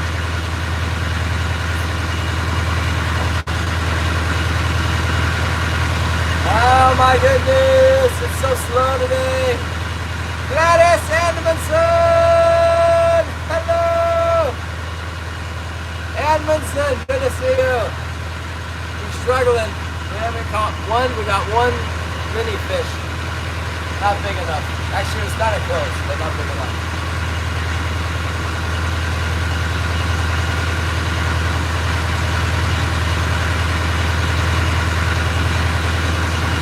Yep. Look, snow's coming down. Look, last time we were here, snow wasn't that far down the mountain. See, it's snowing on the mountain. Looks like the snow line's down to maybe 3,000 feet right now. See that? Last time we were here, it was all the way up in the, not on those mountains at all, is what it was. Nothing! Well, we got one undersized fish. We're gonna try this other spot. Killian texted me something from out in the middle of the bay. He needs to go try deep.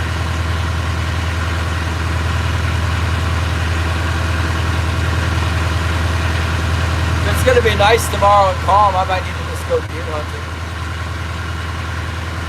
Set some traps. No, I ain't got nothing, Shannon. Yeah, we're almost to the island now, right in the middle of the channel.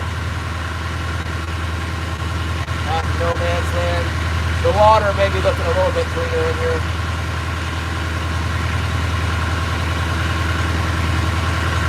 Woo!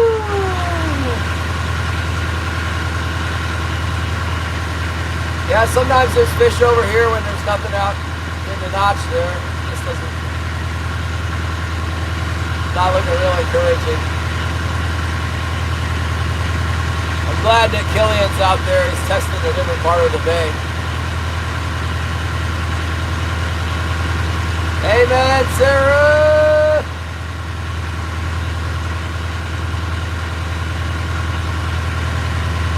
They're not at Aleos Rocks. You know what's amazing is that place always produces. There's boats there all the time. Just keeps producing.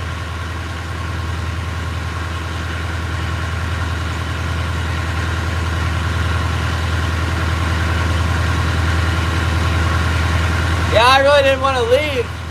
I'll tell you what, if I wasn't married, I definitely would have gone on a bluefin trip. Changed my ticket.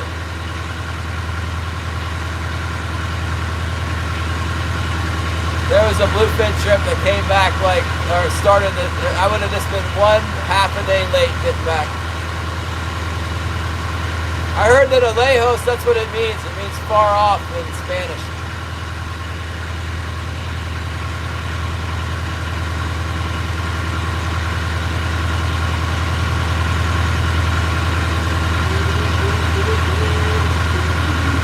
Well, we're back to streaming and fishing. Winter Kings is not very exciting, but that's what we do. What the old timers always say is it'll get better. It always gets better in the winter time here. Just gotta wait. Normally around Thanksgiving they show up on the bar, not on the ocean entrance there. This time of year, I don't know, we gotta find them. They're usually in one place or another.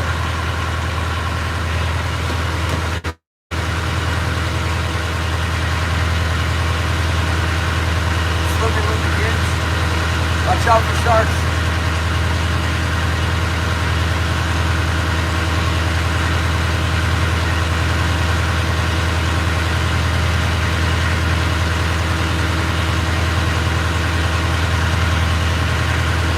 Yeah, November is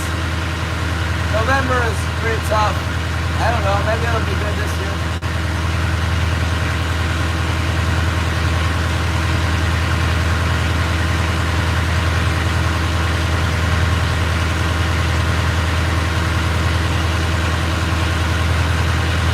On the Night Island drag here shortly.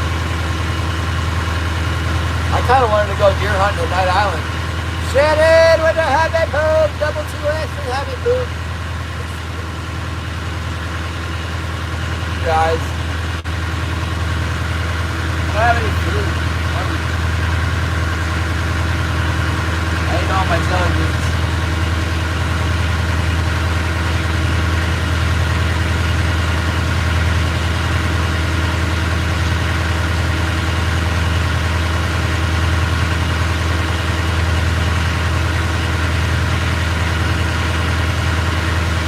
We got a bite at 639 foot of water. Looked like another one of those 26-inch fish. It's way out here. Out in no man's land. Maybe there'll be a bunch of fish on the Night Island. Let's see what we got. This one might not be quite as big.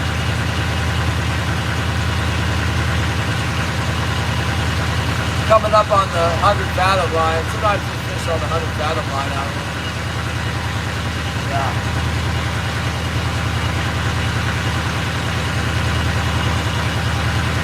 Maybe this will be our sneaker. It's got some weight to it. It's not a little tiny one. Let's see what we got. It's not tiny. I'm guessing it's about 20 inches long. Maybe it'll surprise us. Maybe we'll be surprised.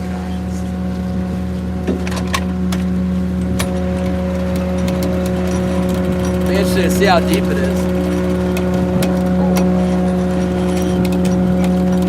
It's swimming the wire like it may be something. It's swimming my wire quite a bit.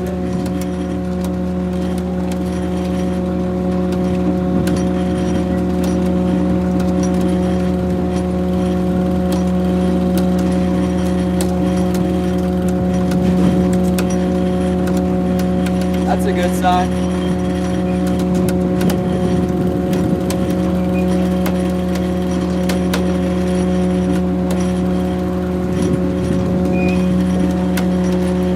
Watch it be like a big link on or something.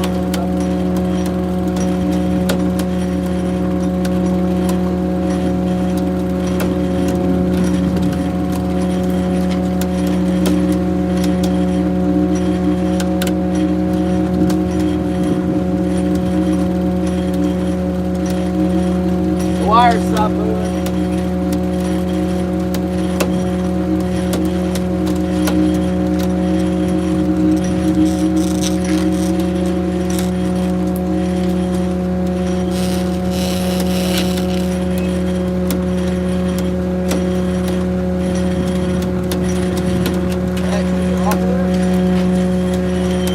Got away. Dang, it's the second one we lost on there.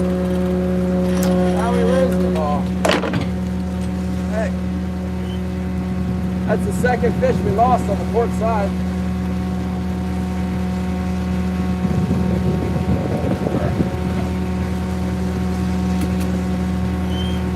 What's going on?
Bummer.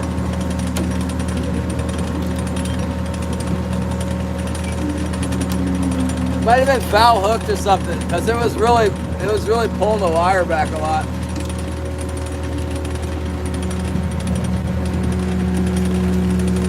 They usually don't get away. We got away for sure. What do we got here?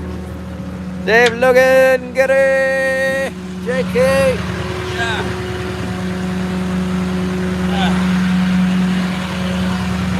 Dang it! Well, we got some action anyway.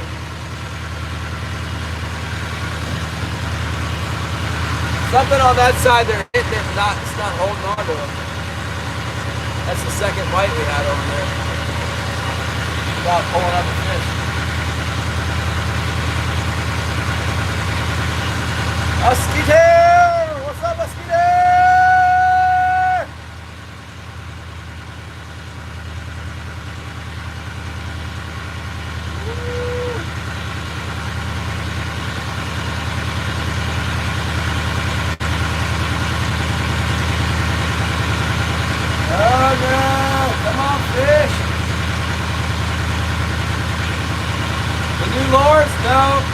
I got some new lures. None of that stuff I bought in California will work for this. You know what? It'll work for halibut, but the halibut are gone for now. The halibut will be back in April. Be more halibut. I do have some line. I bought some line down there, and I got some hooks. Did I bring the hooks? I didn't bring the hooks. All those lures are for next year. I'll be ready next year.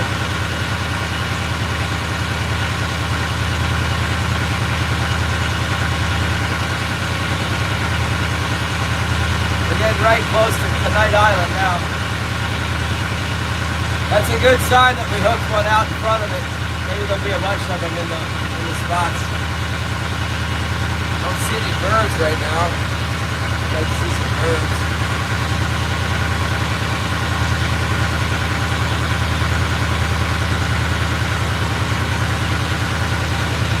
No birds. There's no mackerel here. They had mackerel on that trip in the tank. The captain kept telling us to use mackerel, but apparently the trip before they were getting a lot of big elephant on mackerel. But on our trip there wasn't any big elephant around to eat the mackerel, basically. It was hard. Some guys caught fish on mackerel. I didn't have any luck with them. I caught almost all my fish with sardines, all of them. A live sardine, a big one. Shoulder hook sardines.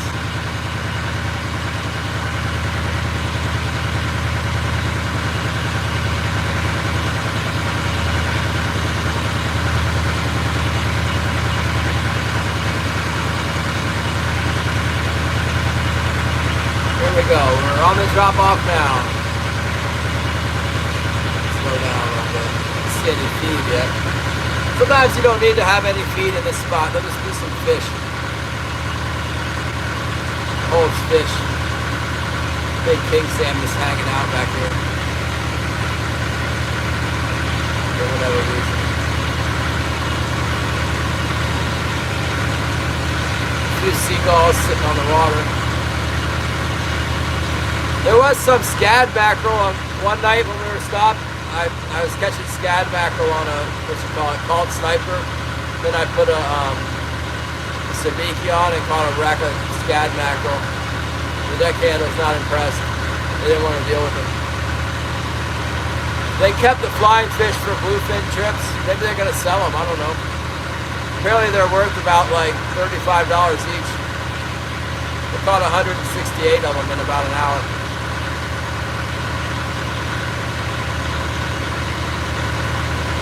They put a flying fish out on the kite and it just came back all mangled. Like the tuna that were there weren't big enough to eat them. They were like huge flying fish. They did catch some tuna on like these giant squid that they caught. They caught like some squid that were like, I don't know, they were big. They got it in one of my videos. I got the squid that they were putting out on the kite.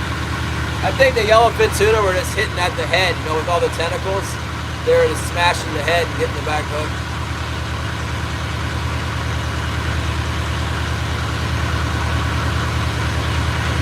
Yeah, they were to work really good up. They use them for bluefin a lot.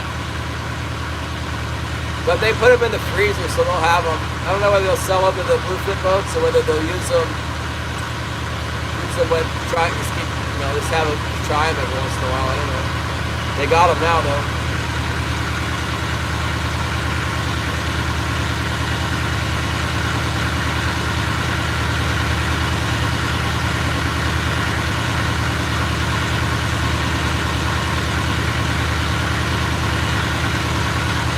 Yeah, I was kind of annoyed that they were catching them because I figured that there's no way we needed that many for our trip. I'm like, man, I paid so much money to come out here to watch you guys catch bait with somebody else. It's like, but I guess it'll come around one day, you know. I wasn't complaining about it.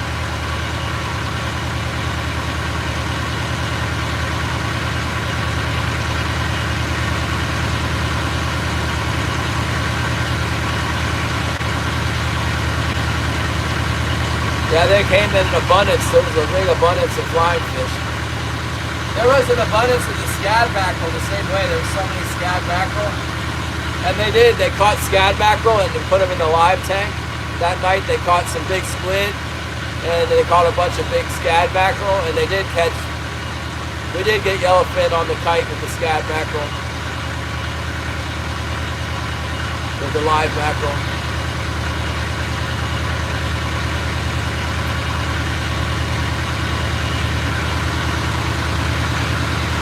Here we go, we're in the area of the fishing now, we're on the drag.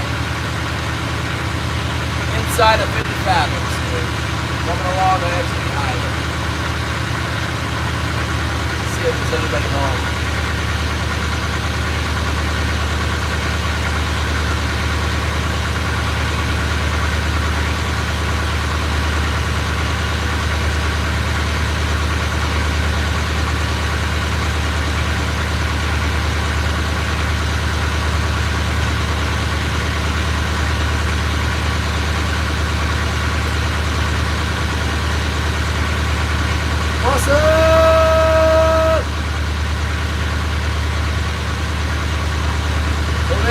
Deer on the island.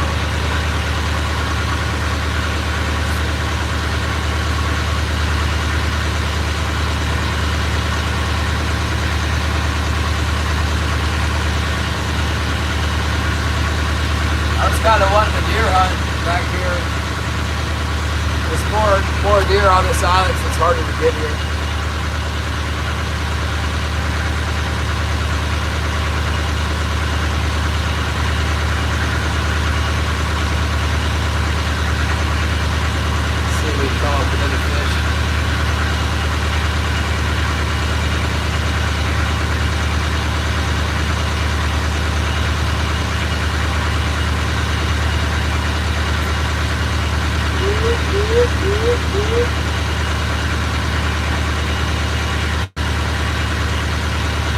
Plunking along here.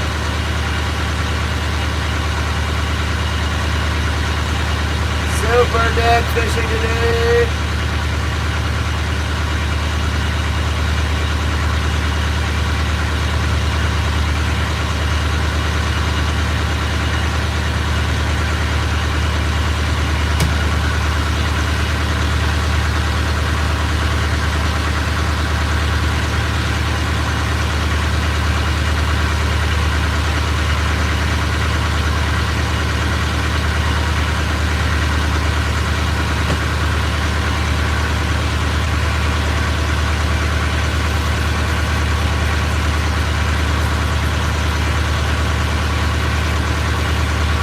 Yeah, you know that tip? It is what it is. You really gotta piss me off before I won't tip. They didn't quite get there. They were working on it, but considering I want to come back on the boat again too, I don't want to give them a bad tip either.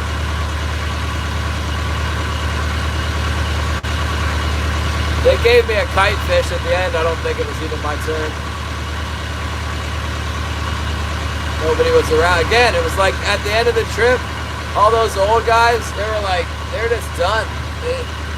They knew it was almost over, and they caught plenty of tuna. The guys who were really good at it caught, you know, as much more tuna than they needed, and everybody went in except for like two of us. There was only two of us out. Alejos Rocks at sunset on the last day. There was only two of us on the back deck. And there was some really big boils out there. So I put away that 50 class rod that I borrowed, and I put back out my 80. I had a Tiagra 80 with, I had switched the leader to be more appropriate, like the way it's supposed to be. I had started off with a short leader. I switched it to like a, I don't know, 60-foot, 80-pound mono leader, put a bigger circle hook on, sent that out there because I thought I was going to get one of those big ones. And no, I didn't get the big one, but I caught like maybe 3 right at the end of the day, on the last day we were there. That was it. We never fished again. We just ran all the way back. They were talking about fishing for rockfish.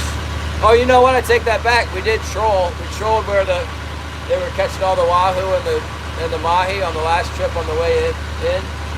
We trolled through there. That's where I got the wahoo. The boat caught like, I don't know, at least 3 wahoo and a mahi on the troll. But there wasn't enough. Nobody caught any on the bombs, you know.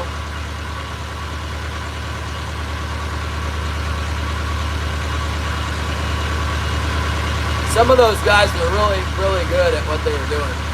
And I watched them and I think I learned like a lot about how to do it. One of the big parts was, at least when there's that much wind and swell up, is you gotta shoulder hook the bait. That's if you hook it in the butt or hook it in the, I mean the nose might have been okay if you get it to go away from the boat, but butt hooking the baits, they were all turning sideways and stuff. I've never used What's Not. I use eBay a lot. I got a big order going right now at Mudhole. I'm gonna see if they'll ship me. I tried to get some rod blanks shipped to me before this trip and they wouldn't ship them. Now I need some components. I don't even really need them. I just want some different components.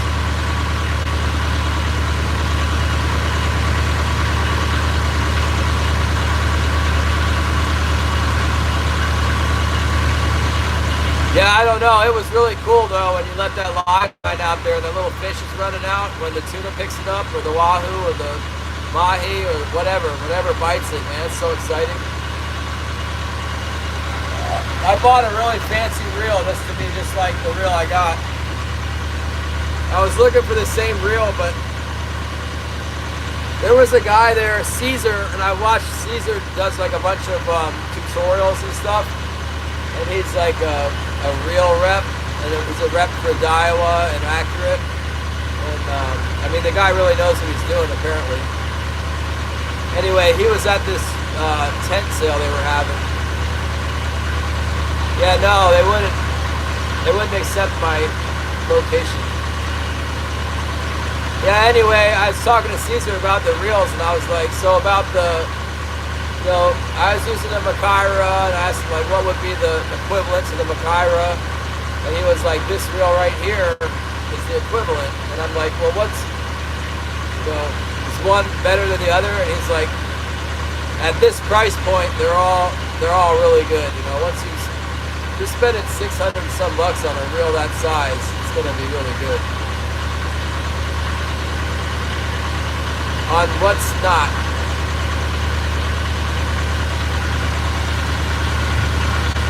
I think I've heard of What's Not, but I've never even been there.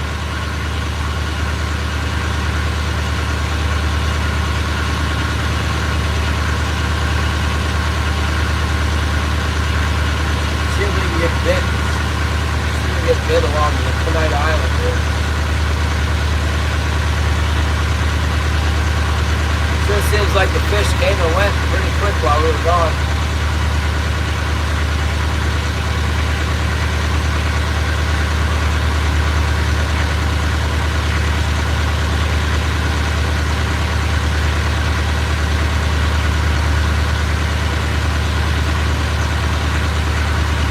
Yeah, well, the tuna, you know, like I had a lot of bites that I didn't hook up on, and the guy, you just get, when it takes off, when the line starts flying off the reel, it's almost irresistible to tighten up the drag, like right away. And they're like, did you count to 3? And I'm like, I don't know. And like right when they were getting the big ones, I had the big bite, and I'm like, 1, 2, and the line's just flying off the reel. And like 3, 3.5, 3 and then some, and then tighten it up, crank down on it. And I had the fish on for like, I don't know, 3 or 4 minutes and bit the line. Because it had swallowed it, and then this 50-pound test leader is pretty light. It swallowed it and then just bit right through the line. You got a shaker on now. Got a little one. Just kind of went over this little hump on the bottom. Yeah, I used a Seeker rod. I had the, I rented a rod. I bought a rod too. I bought an old Seeker. I caught my first yellowtail on an old, like, vintage Seeker rod. And then I rented a rod too. It was like really old. It was a Seeker. The EVA foam was all cracking on it. And the winding check was pulling away from the handle. I liked it a lot. I bought a all glass blank while I was in town. I got a, what was it? You know what? I don't even know who made it. It's an E-glass blank. It's like 30 to 60 blank. Then I got a Phoenix Axis, about the same size. And then I got a black diamond that's smaller.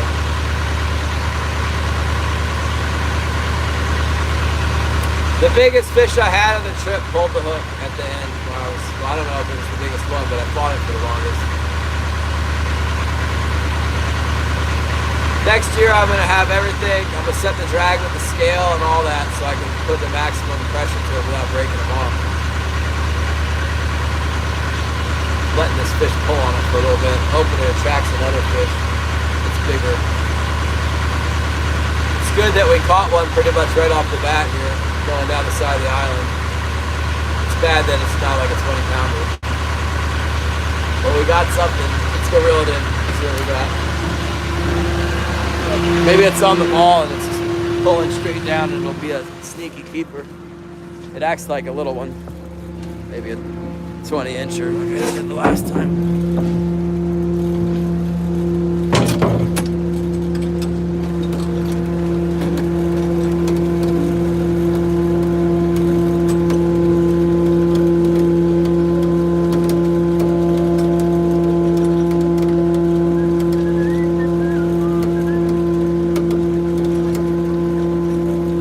CalStar was at that show.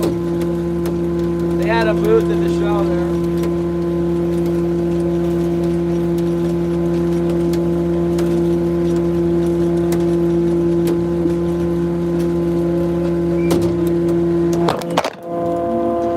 You guys are supposed to be like that. Get back up there in the spot. It's not the right spot for you guys. Oh no. Oh! I broke the tripod! Let's see if I can fix the tripod. I fixed the tripod! Hold on, you guys. We're way out of whack. Here we go. Here we go. Oh my goodness. What's it gonna take?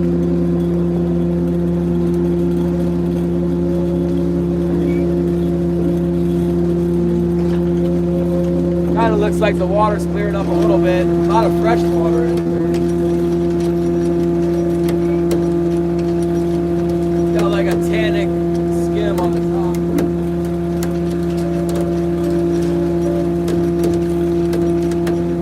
But underneath, the visibility is better than it was.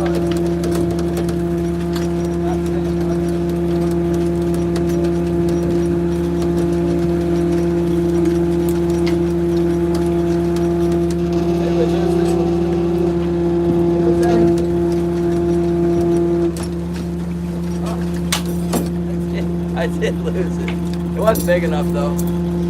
It was a 20-incher.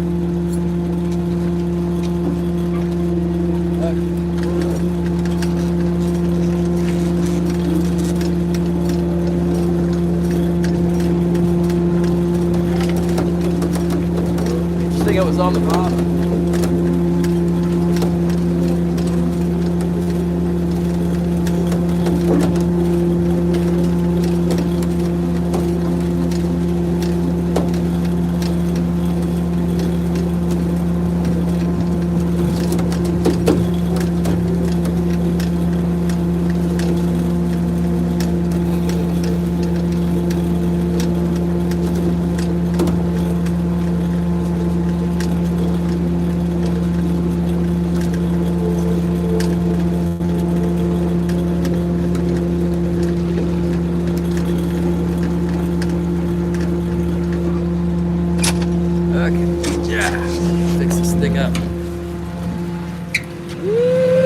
Pearlman, the Tropic Cake Center. Thank you very much. Pearlman. Oh. Those dastardly fish. What the heck? what's next? I mean, really.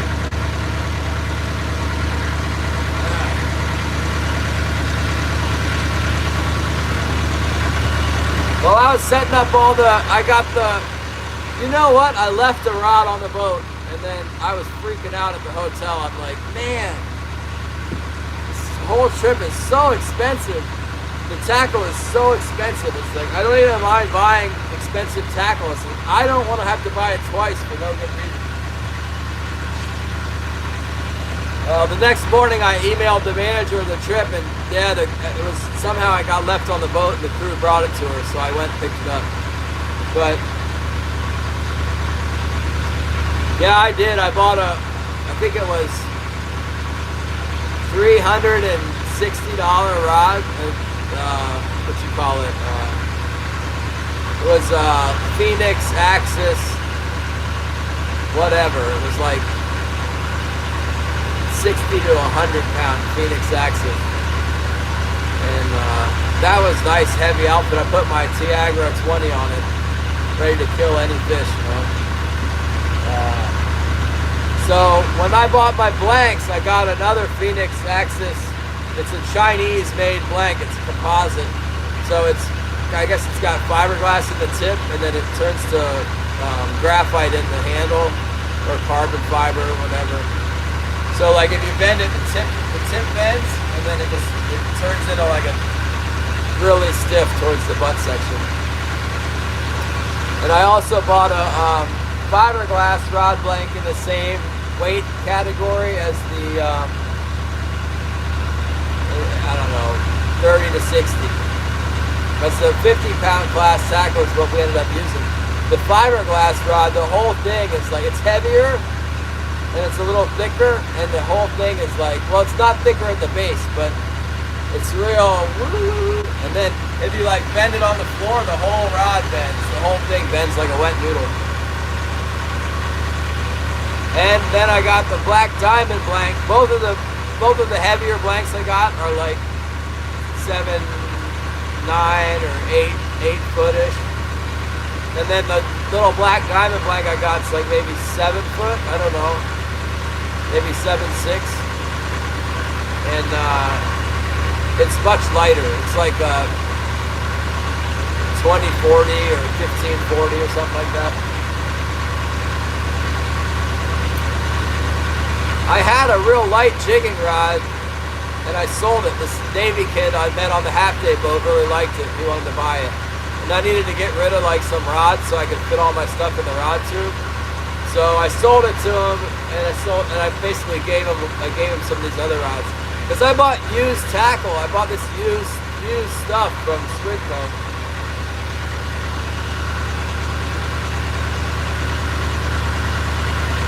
Guillermo Rojas of Vargas.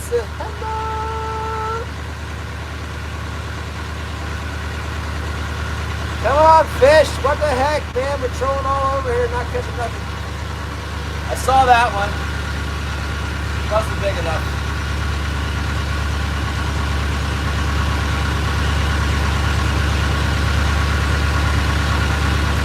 Old Malcolm Russell was saying, if you don't fish for 2 weeks, all your anodes on the boat, they all get crusted up and they stop working. So it might be some time before the anodes slough off the, dead metal and start to buzz again. I don't know. I'm supposed to be like, go back on the grid and scrape them all up, but I'm not going to do that. I did get a new wire brush in. I can put it on a broomstick and reach down and scrub my rudder off with it. Scrub the zincs off with it. And the aluminum anodes.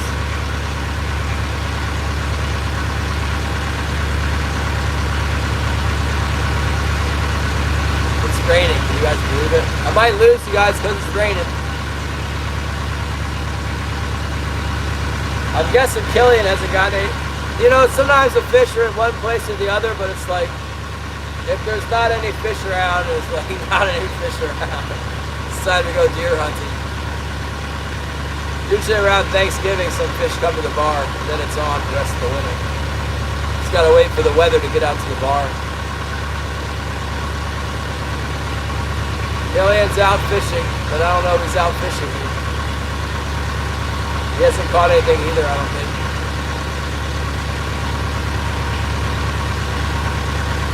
At this point, I'm too far away up the bay to get to where he's at, but I can go out there tomorrow for sure.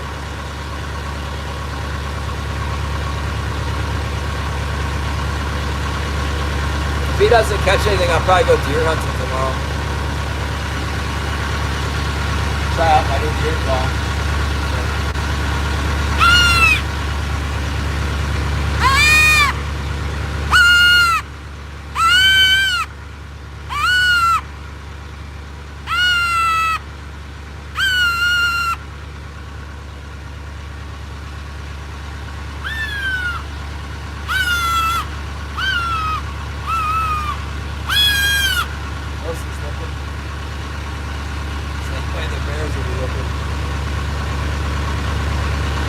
Where are you, Gladys? Edmondson, where's the deer hunting? Aren't you in Sweden or something? Or are you in Michigan? I honestly don't remember. To remind me. Are you gonna go hunting?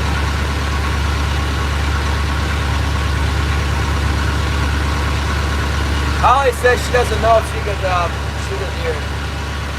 Oh yeah, Salmon call, North Dakota.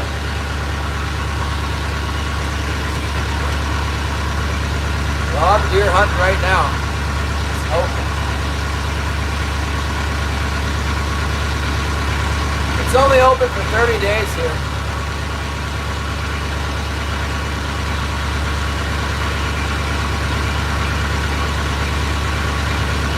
Not very many deer.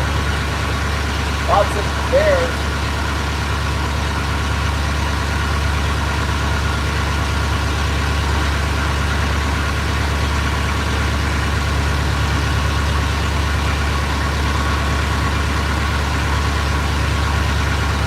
Sometimes though I see them, you know, I'll be watching for them in November and I'll just see them like they're chasing a doe or whatever and they just bust a move right out onto the beach. Bucks do.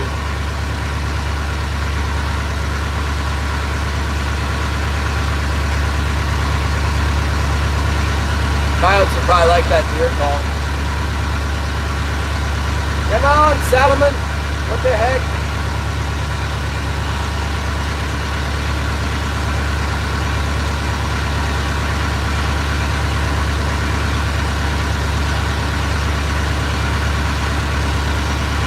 Lots of deer. Yeah, I want to go deer hunting.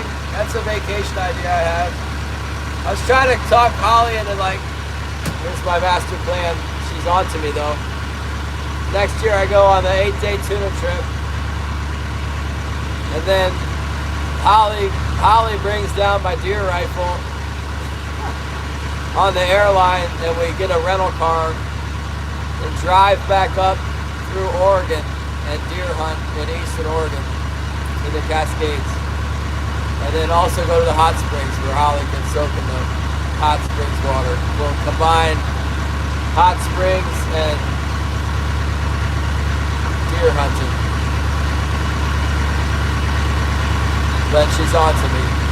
After the offshore fishing trip, I think she's theory that there will be more deer hunting than hot springs city.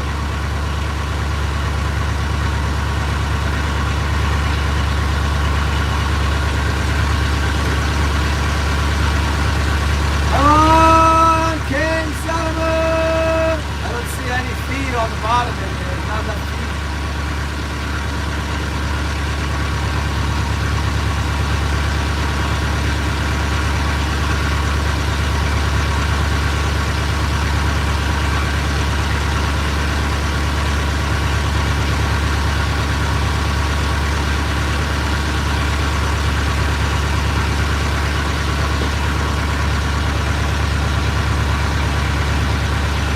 Yeah. Sounds like a good situation for deer hunting there.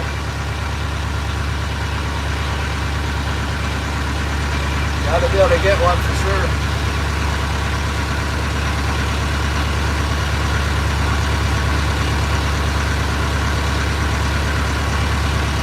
John Joe, what's up?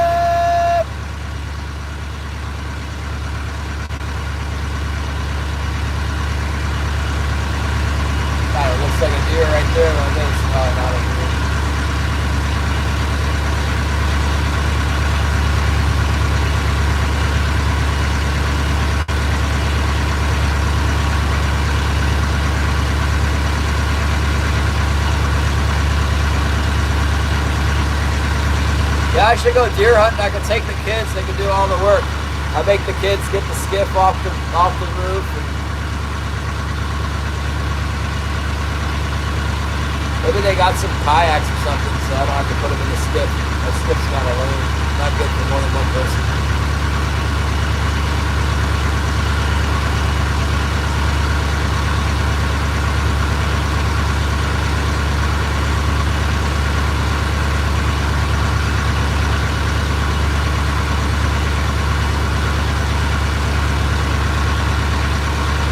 Yeah, we got lots of moose here. That's the trade-off. Deer hunting's not good, but we got plenty of moose.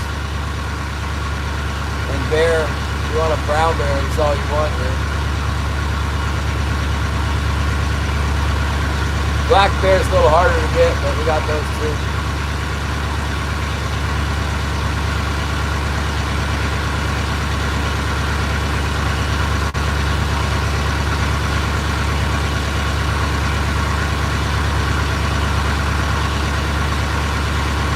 I wonder if Killian's caught anything. You didn't get Paga on the boat for moments like this? I don't even know what that is, John Joe.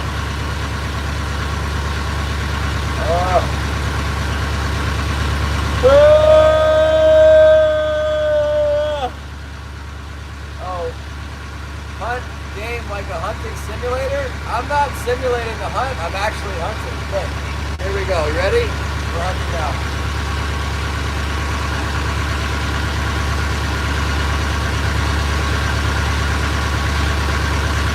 Black bear, wolverine, deer, coyote, wolf. That's what's in season right now. And king salmon.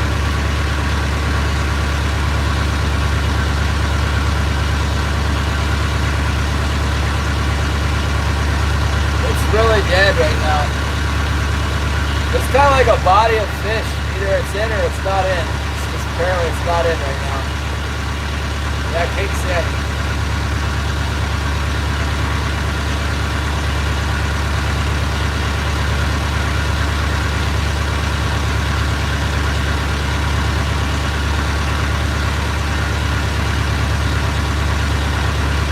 We're getting over here by this saddle. I like to fish shallower.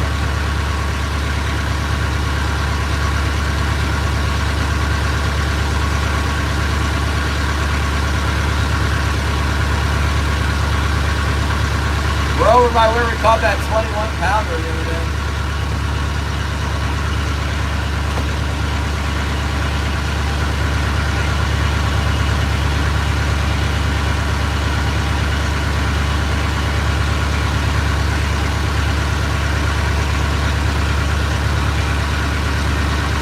Not getting an any 1-pounder right now. The horror. I wonder how Holly's doing at work. She's got a bunch of little hellions in her class. Her parents aren't much better. The bears like the licorice? Yeah. The bears will come up to anything that smells different here and chew on it.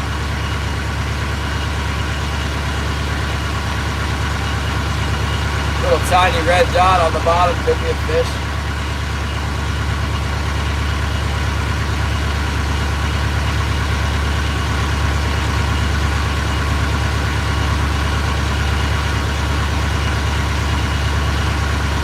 Yeah, that would be nice. It's okay, I want to go deer hunting anyway. You're going to see some deer hunting.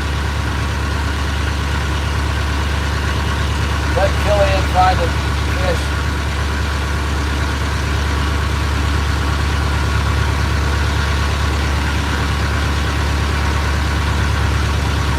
December, there's always a bite before Christmas, they say.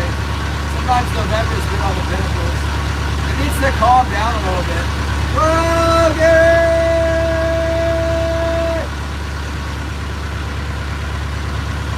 I can't believe you're going to go on the 10-day shopping.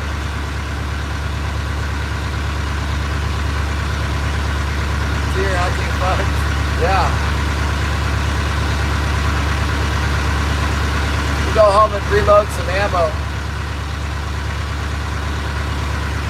I need to find the cap for my,